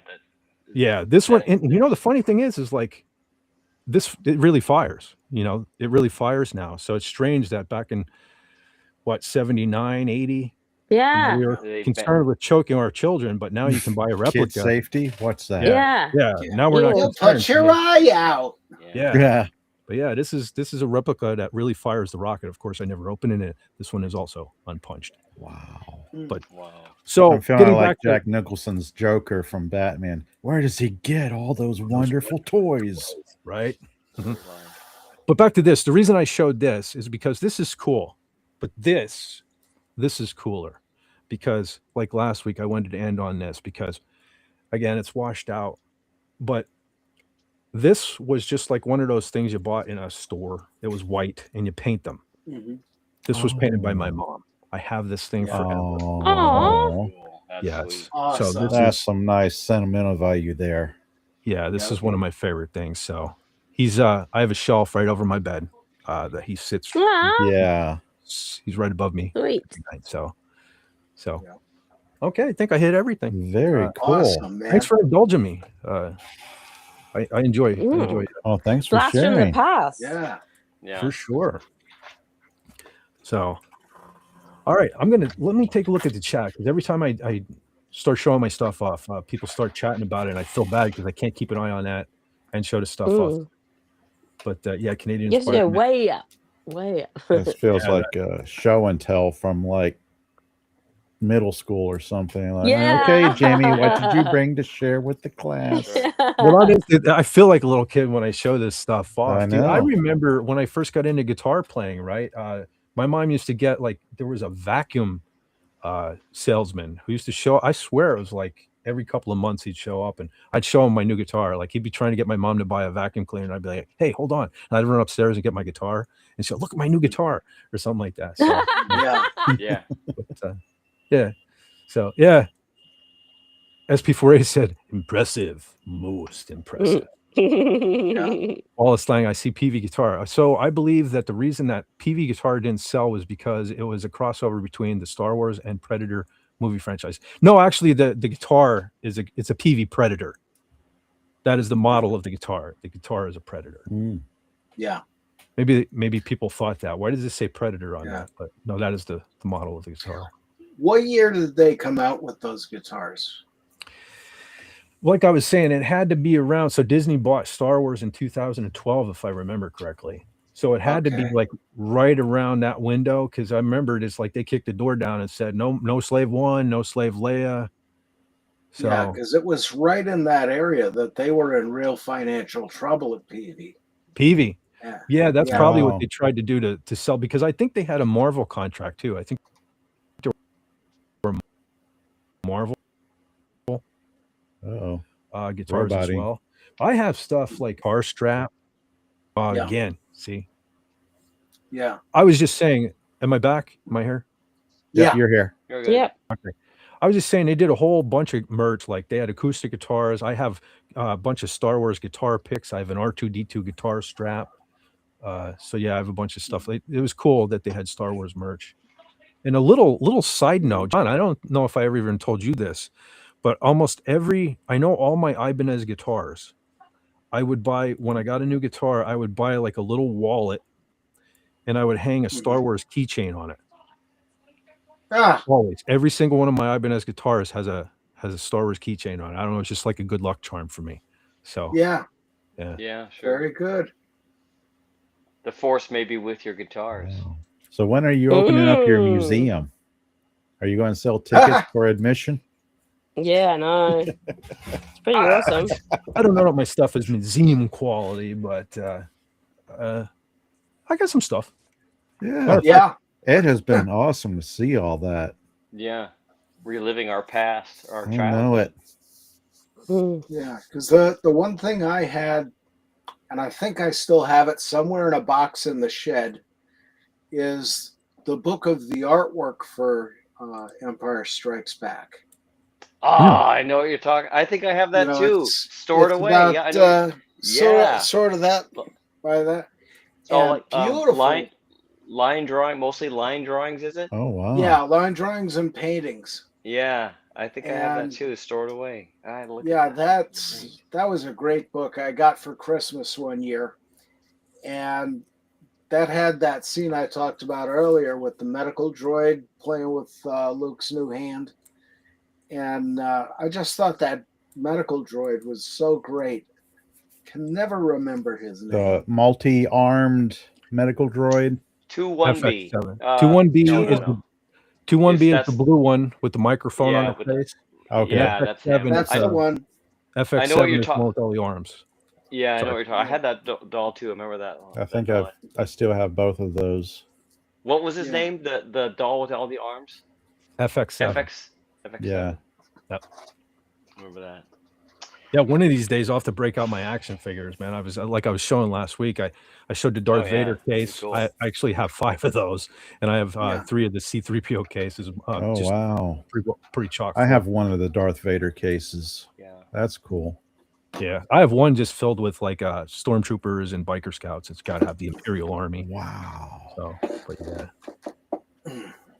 I had a ton of these dolls from Star Wars: The Empire Strikes Back mostly, and after the Phantom Menace came out, I was so disillusioned by it. I just thought, I don't know where this is going. I didn't understand the film, even though I was a young adult. I thought, what the hell's going on? And I just thought it was going to hell. So I sold it all to a collector. Fortunately, it went to a collector, but I got rid of everything. And now, of course, I regret every day that goes by without that stuff. I had a massive collection. Rob Rice says, what about your action figure? One of these days, I got to dig that out. I got a case for it. It's in a display case back here. I remember you opening it. Yeah, I did a video. There is a channel. There's a video on my channel of me opening it and unboxing it. But back then, I wasn't really going on camera, so I couldn't really hold it up or anything like that. One of these days, I got a really good case to keep it protected and keep the dust off of it. And I got a case because, and Andy, I don't know if you're still here, but I love the box just as much. So I had to have the box. I needed a case that fit in it. But it is a nightmare getting that thing in and out. So one of these days, I will have to do it. I can't do it today, but maybe next week or something, I'll dig it out and we'll take a better look at that. Yeah. Camera and stuff. But Fed, you could make that thing your avatar for when you're not on screen. I have on Facebook, my Facebook profile. Let's see if I can bring it up. Hold on. I actually have. That'd be pretty cool. But you should bring it here because we're not on Facebook. We're here. I don't like being on Facebook. See this. Yeah, I don't like being on Facebook either. But people like Brother John, he doesn't want to come over to Twitter, so I kind of interact with him over there. But let's see. There we are. Oh, okay. Yeah, there's my. That is cool. That's neat. And because I love the helmet. That's a cool avatar right there, man. It is, but Andy also made me a guitar, so I got to take some more pictures. I didn't take a picture with the gun and the guitar together, so I want to have, because I have him standing behind me with the he's got the gun, the guitar. He makes you look cool. Yeah, he did. That's right. Yes. So yeah, You're definitely cooler gonna in have to action show that figure. off. But You're yeah, cooler in action figure form than you're in real life, unfortunately. no, Yeah. that's true. That's 100% true. That's why I like Brother Andy. Yes. Yeah. Wow. That's All neat. right. Yeah, man. Let's see. What is this? Wallace Lang says someone stole the jacket that my mom gave me a couple of years before she moved in a nursing home. Oh, that sucks. That she passed away Yeah. a few years later for it was Aw. one of my last links to my mom. Oh, that sucks. Oh Ah. goodness. Yeah. Yeah. Oh, but believe me, my mom used to paint a lot. That was one of her hobbies, was painting. There were a lot of things too. Like I remember I used to have this kid. I was just like a kid riding a snowmobile. Uh, I wish I still had that. It's sad. Really, only the Star Wars stuff survived. So I know what you mean. I lost a lot of stuff that I wish I had now too. But sorry to hear that, man. That Yeah. really sucks. Well, that's the thing. That's why I've got most of this stuff around, is I'm afraid to lose it, because I've got all the Masonic stuff, of course, and then way up there in the corner, I don't know if you can see it on the bottom shelf in that corner piece, is my great grandfather's railroad watch Oh and yeah, the yeah. Oh yeah. paperweight That's from his cool. desk at the Coxton Yards. And he was Cool. chief clerk to the master mechanic there. But I've got that and all kinds of antiques from my mother's side of the family, some from dad's side. All these were dad's side. The sword over there was my mother's father. And of course, I inherited, I think, 3 of these, and none of them really fit. So mom bought me one that fit. These kept popping off my head because their heads were really small back then. Hmm. But, I've got my uncle's fez, my grandfather's fez, which is in a case, all kinds of antiques and stuff from the family. I've got And, Sabu's fez. yeah. And my great grandfather's past master jewel in the black case there. That was one of the first things my sister gave me after I joined Masons. And she put that together, gave it to me for Christmas. I cried because, really Mhm. proud of the family heritage. And, but I know what you mean. You get sentimental about things and you don't want to get rid of them. And, that even goes back into some of the tools I've got there back in the shop. Most of the tools either came from a carpenter named D.P. Quick, who worked for the DL&W Railroad, or my father and his father and his father. And I've got, Wow. some from my mother's family. Ooh, guitar. Oh yeah, that's my beater. That's my beater. My nice little Aria Pro needs new That strings is a because perfect. they've gone flat. But yeah, and a lot of the stuff I showed on King Dolphin Fett in the early days when we did the refrigerator of mystery. Oh yeah, yeah. Yeah. I don't know if you noticed this. Set that over there a second. This is my shop foreman roly poly. But this opens up and I can put stuff in there. That's usually where I keep my Diet Coke cold because the window's right there. But That's your mascot right there, teddy bear mascot Fez. well, my shop foreman, he keeps an eye on everything down here. Nice. Yells at the mice. Good job. Yeah. That's like the perfect Yeah. workshop you have there. Not quite perfect. I still gotta get the sawtills finished because they're just kind of hanging there. I don't know. If you had But, a dad who was active in his workshop and stuff like that, it's pretty. It's lovely to see. yeah. Well, that's the thing. He tried to keep things simple, but he had so many tools being a mechanic.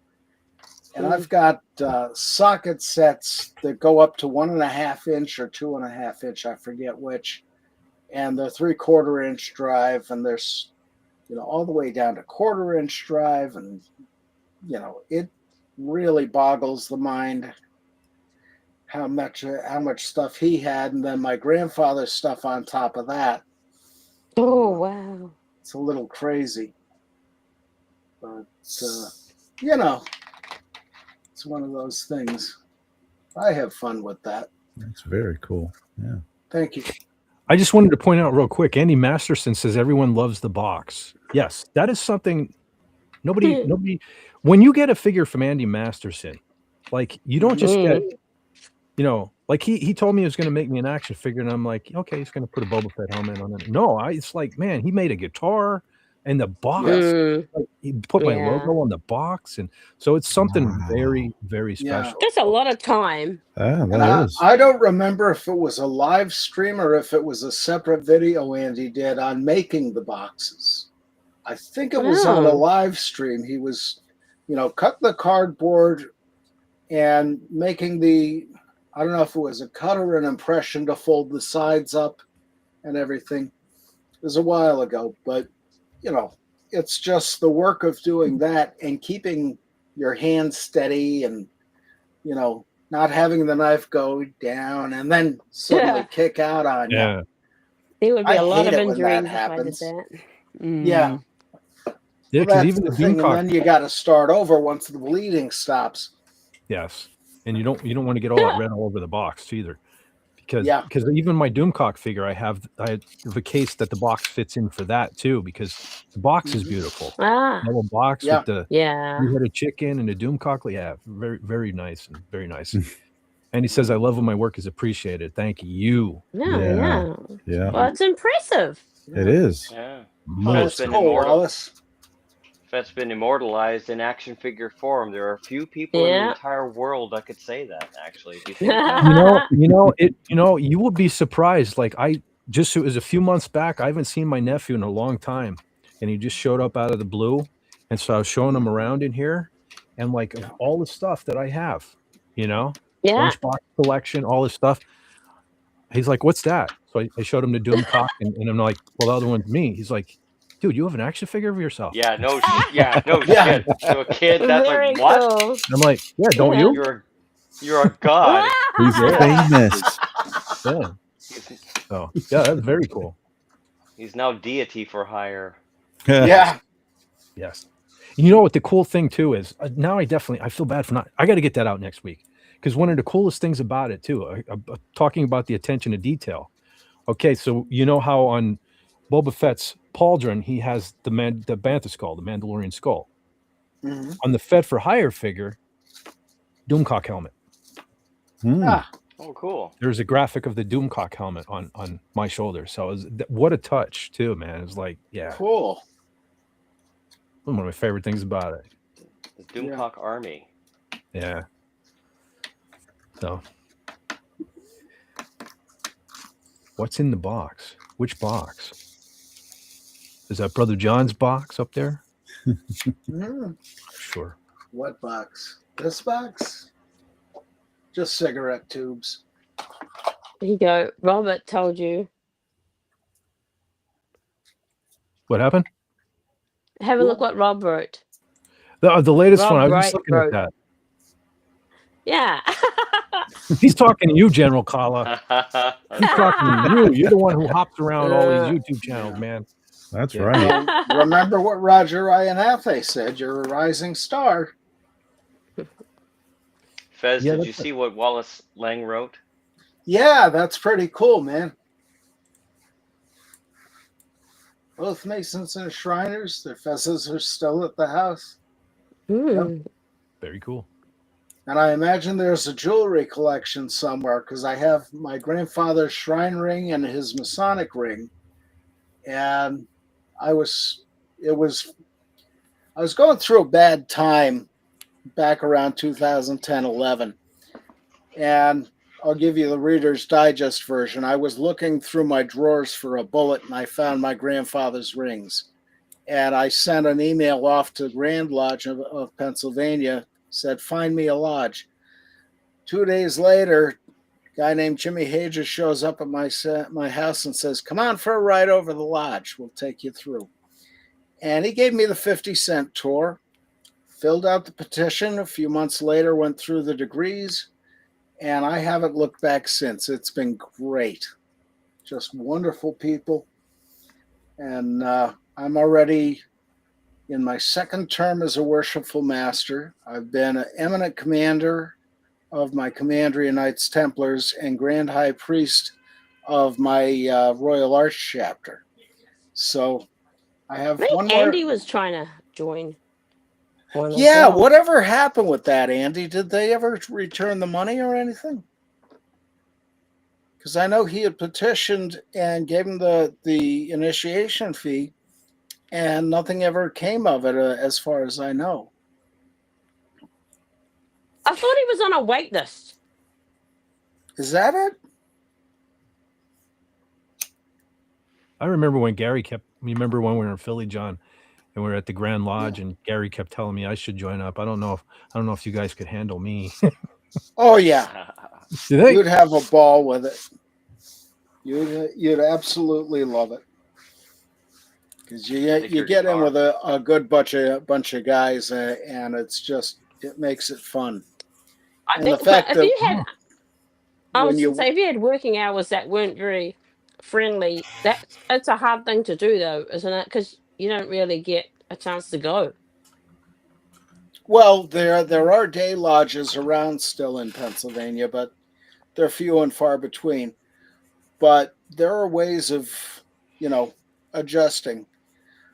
But of course, if anything happens that you were to change jobs to a day job or retire, you can go at night. Makes life much easier. But at some point, yeah, it would be great to have you in. Just take your slave leg guitar there and throw some Cantina band on that thing, and some metal Cantina band, metal Star Wars theme. You'll be in. And we actually have in our Masonic district, between one or two or three of the lodges, there's a band, and they play mostly country stuff. But one of the old district deputies, Dave Marathu, he's got this beautiful red Schecter guitar, and it is just awesome to hear him play that thing. Wonderful stuff. Hey, I just wanted to say real quick, Wallace Lang was asking Andy, does Doomcock sell his action figures that you make on his Zazzle store? Wallace, you can totally hit up Andy Masterson. I put his link in the chat for Laboratory of Mayhem, his YouTube channel. He has his links there, and I believe his email that you can contact him, and he can make that happen. And let me tell you what, there are two versions of the Doomcock action figure. And one is a little more pricey. Buys, like, all the buttons on Doomcock tunic, right? He literally special orders and applies. What is it, Andy? Like something like 99 buttons or something like that? Rivets. Yeah. So I mean, it's definitely worth it. Because the less expensive version, he does it with like I think it's Cricut machine. Yeah. And it's very cool. It's very cool. But let me tell you, the upgraded one, worth it. Totally worth it. Now, like I say, Andy is the master, son. Yes, he is the puppet master. He's the puppet master, for sure. Yeah, SP48 says it's top-notch work and absolutely worth it. Oh, they ghosted you? Yeah, that's it. Yeah, it's apparently. I would contact the Grand Lodge in New Jersey and ask them, WTF, man.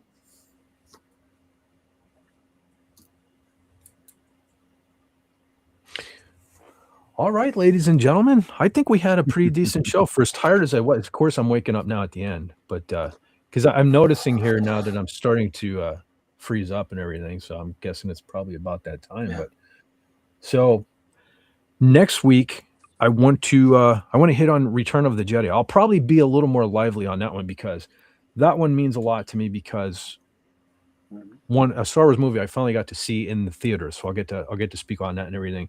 And so, of course, everyone here on the panel and in the chat are welcome to come back. But in the meantime, let's start with what happened. What happened? SP4H. Oh, do the 8-hour outro. Yeah, that was something, wasn't it? Oh. Cutie. Yeah. Nice. Yeah, one particular live stream, and I think that was back when I was trying to get them down to 2 hours. When I was trying to just do a Yeah. 2-hour streamlined live stream, we ended up saying our goodbyes and doing a thing, and then 4 hours later, we were still going. Ended up being Well, like that an 8 wasn't that the one that ended up as at 11 3/4 hours? It could well Wow. have been. Yeah, Wow, back in there the you go. day, man, we Yeah. did some long ones, Brother John. One of these days, we Yeah. got to do a long one again. I'm gonna have to like take a Sunday off, so that I don't have Yeah. to worry about that in the back of my mind. And where I have to, Yeah. we've done And 10, it was 10 and 11-hour live streams. surprising I remember those. how fast those streams seemed to go. Yeah, I need to, That I was almost need to pretty get neat. back to that because I keep sitting here looking because I like again tonight. Now we're going on 3 hours, and I promised myself I would Wow. stick to 2, but then I sit here looking at the counter, and it just makes it seem because like we started tonight, and I'm looking at the thing, and it's like, oh geez, it's only an hour. Are we going to be able to make 2 hours? You know what I mean? So it Yeah. was better back in the day when I didn't care. We when we didn't did- even finish the quiz. No, Oh, we that's right. kind of We were doing a quiz. Yeah, we kind of didn't, but that was kind of lame anyway. It's like I didn't realize how many duplicate questions and stuff there Yeah. were. Yeah. So I was going to write out my own, but then I thought, It's a good idea, but it was a good idea though. I like that. Yeah. Yeah, but then because I figured, well, this way I figured too, if I wrote the questions, right, that's all based on my knowledge of Empire or whatever. So if there was an argument, this way I could blame it on someone else if I was wrong. You know what I mean? Yeah. There's that. That's right. So, yeah. So anyhow, we'll start with Pop. Pop, you got yes. anything going on that you you Oh, wanna no, not really. I'm still kind of taking a hiatus from YouTube. I may or may not get back into live streaming in the next month or so. I have my channel up. I have videos out there, live streams and videos on it. That's about it. Talk about anything and everything from comic books to K-dramas, Korean dramas, sci-fi, fantasy, just about anything and everything under the pop culture umbrella. Yeah. That's me in a nutshell. Very cool. Yes, thank you. And my thing froze. Okay, cool. Carla, Uh-oh. Rob's already allocated you to work when you take a Sunday off. I miss doing the long ones because that did lead to more guitar playing and things like that, So I do miss doing the long ones. I gotta retire or something. That's what I gotta do. I gotta retire. But so there you go. There, thanks to General Kala, there is Pop Culture Republic's link yes, down there. yes. Everyone. Check him on out for when he does get back on the horse and rides this here YouTube train. He's already got videos you can watch. Yes, definitely check him out. Cool. Promise not to be boring. Like my channel. All right, man, brother. Yes, William thank you for having me Shakespeare. on. Oh man, you're always welcome here, dude. It's like Yeah. it's weird because when I first started doing the live streams, like I don't see a lot of those folks around, but like I'm meeting all cool, new, interesting people and stuff. So it's very, very awesome, man. Glad to have you here.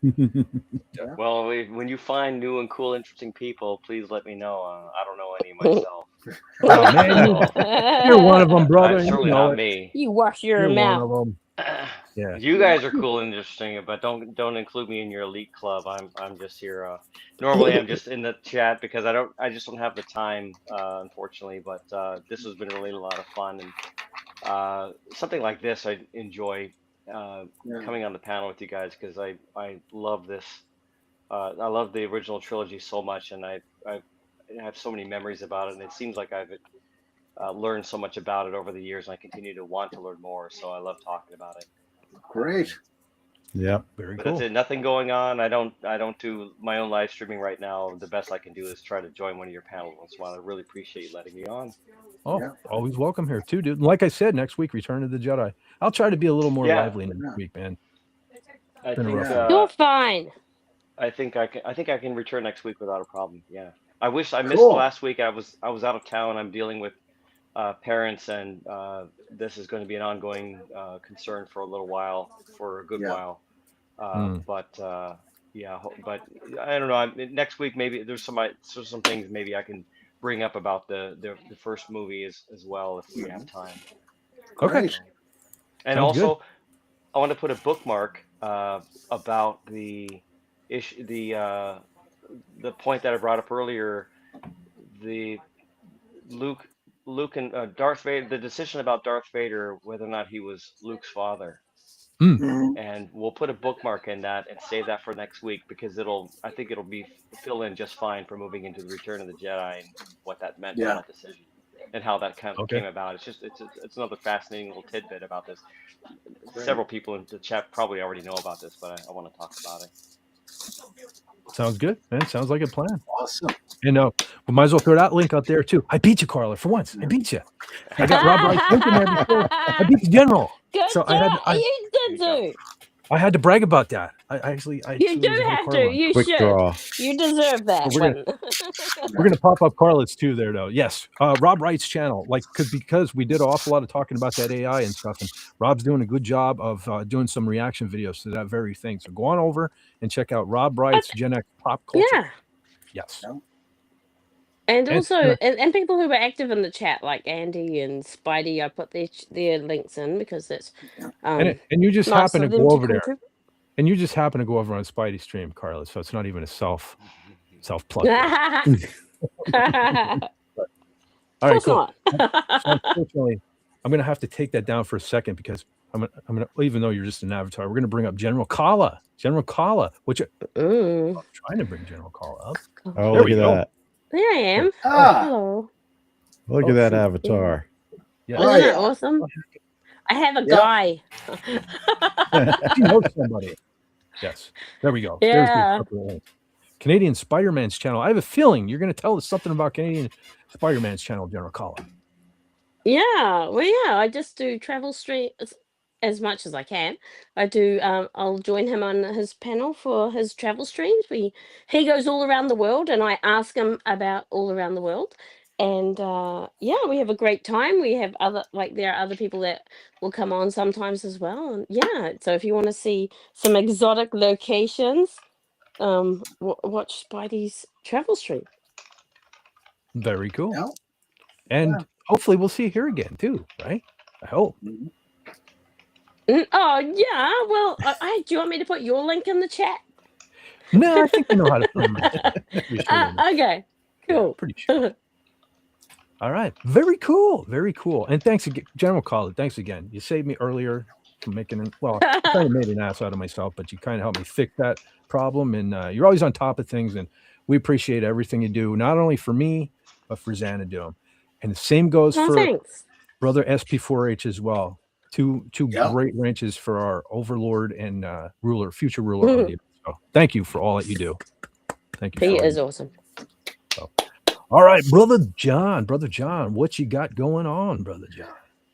Oh, more of the same, more of the genealogy stuff, and as I said earlier, that there will be a video about what happened at Mount Moriah Cemetery, and so there's that. For those who don't know, this idiot went down and stole 100 bodies out of one of the largest cemeteries in the state of Pennsylvania and Philadelphia area. And 2 of those bodies were children's bodies. And he's selling them on Facebook, the internet dark web. Oh, no. Yeah, there's a lot of videos on YouTube about it. Just look for Mount Moriah Cemetery. About 100 of them will pop up. But I just got to speak out on that one because that guy's an idiot. Now, John, I just have to throw this out there. You know how I'm always offering to do like video editing for you and stuff? That one there, I don't want any part of because I have a feeling there'd be too many bleeps. To censor it too heavily. So yeah. And, I try to be a nice guy as much as I can. But for this guy, as I said, remarkable restraint is a gift I give myself. But there are moments when the restraint isn't there. And this may be one of them. I feel you. Yeah. You know what you need? You know what you need when you're doing it? Have General Kala standing by. She's the one who keeps me in. So you notice since General Kala is here pretty regular, you notice I'm not cursing and carrying on like I used to. Yeah. Mhm. You also beat this.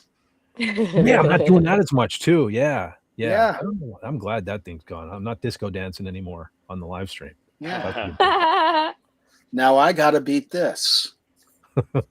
Because it's just fun. Of course, the cat hates it. And there you Especially go, when everyone. There she's is sitting on my arms.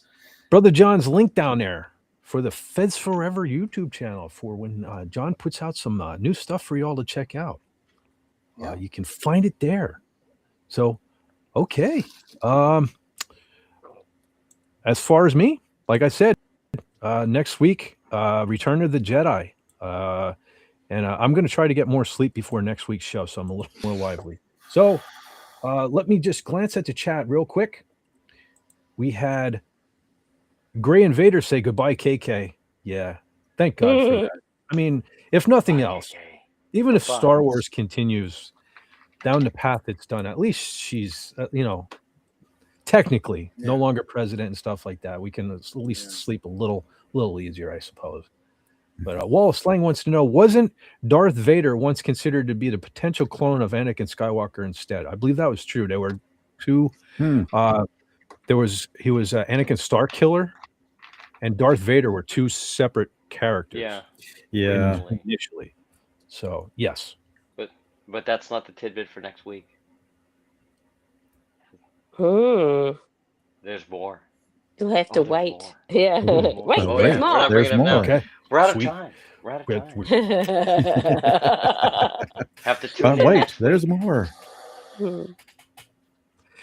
Tim says Fez is a nice guy like me, but even you have your limits.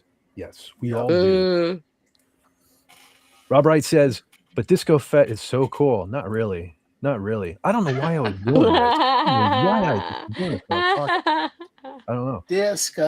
Disco Fez. Oh my God. What have you done? Yeah. So, okay, ladies and gentlemen, I want to thank everyone that was here on the panel. I want to thank everyone that was here in the chat, and I want to thank everyone that will watch this on the replay. Like I always say, you guys aren't just subscribers, you're my friends, and I love you, all of you. And I hope I'm not roboting right now. But me the most, right? I'm your favorite. I'm your favorite, right? Carla. Carla's the best. Well, we got to make everyone feel special, though. We have to make everyone because that's how we do it now. Everyone gets an award. So we all get that. participation awards. Everyone gets participation trophies. Oh. Yeah, participation trophies. Or Carla, if you hang on 1 second after we end the stream, yes, you're my favorite. I'll tell you that then. Yeah, good job. Thanks. I heard that. I won't tell anybody. We all heard that. Yeah. But all right, so at this point, I hope you all know what to do. You need to take care of yourself, take care of each other, and why? Take it easy when you can take it. I wonder if we can all say it. Can we take it? Sleazy. That's right, ladies and gentlemen. there Take it it is. sleazy. Have a great week. Take care, everybody. All right. I got a little story for you about this girl I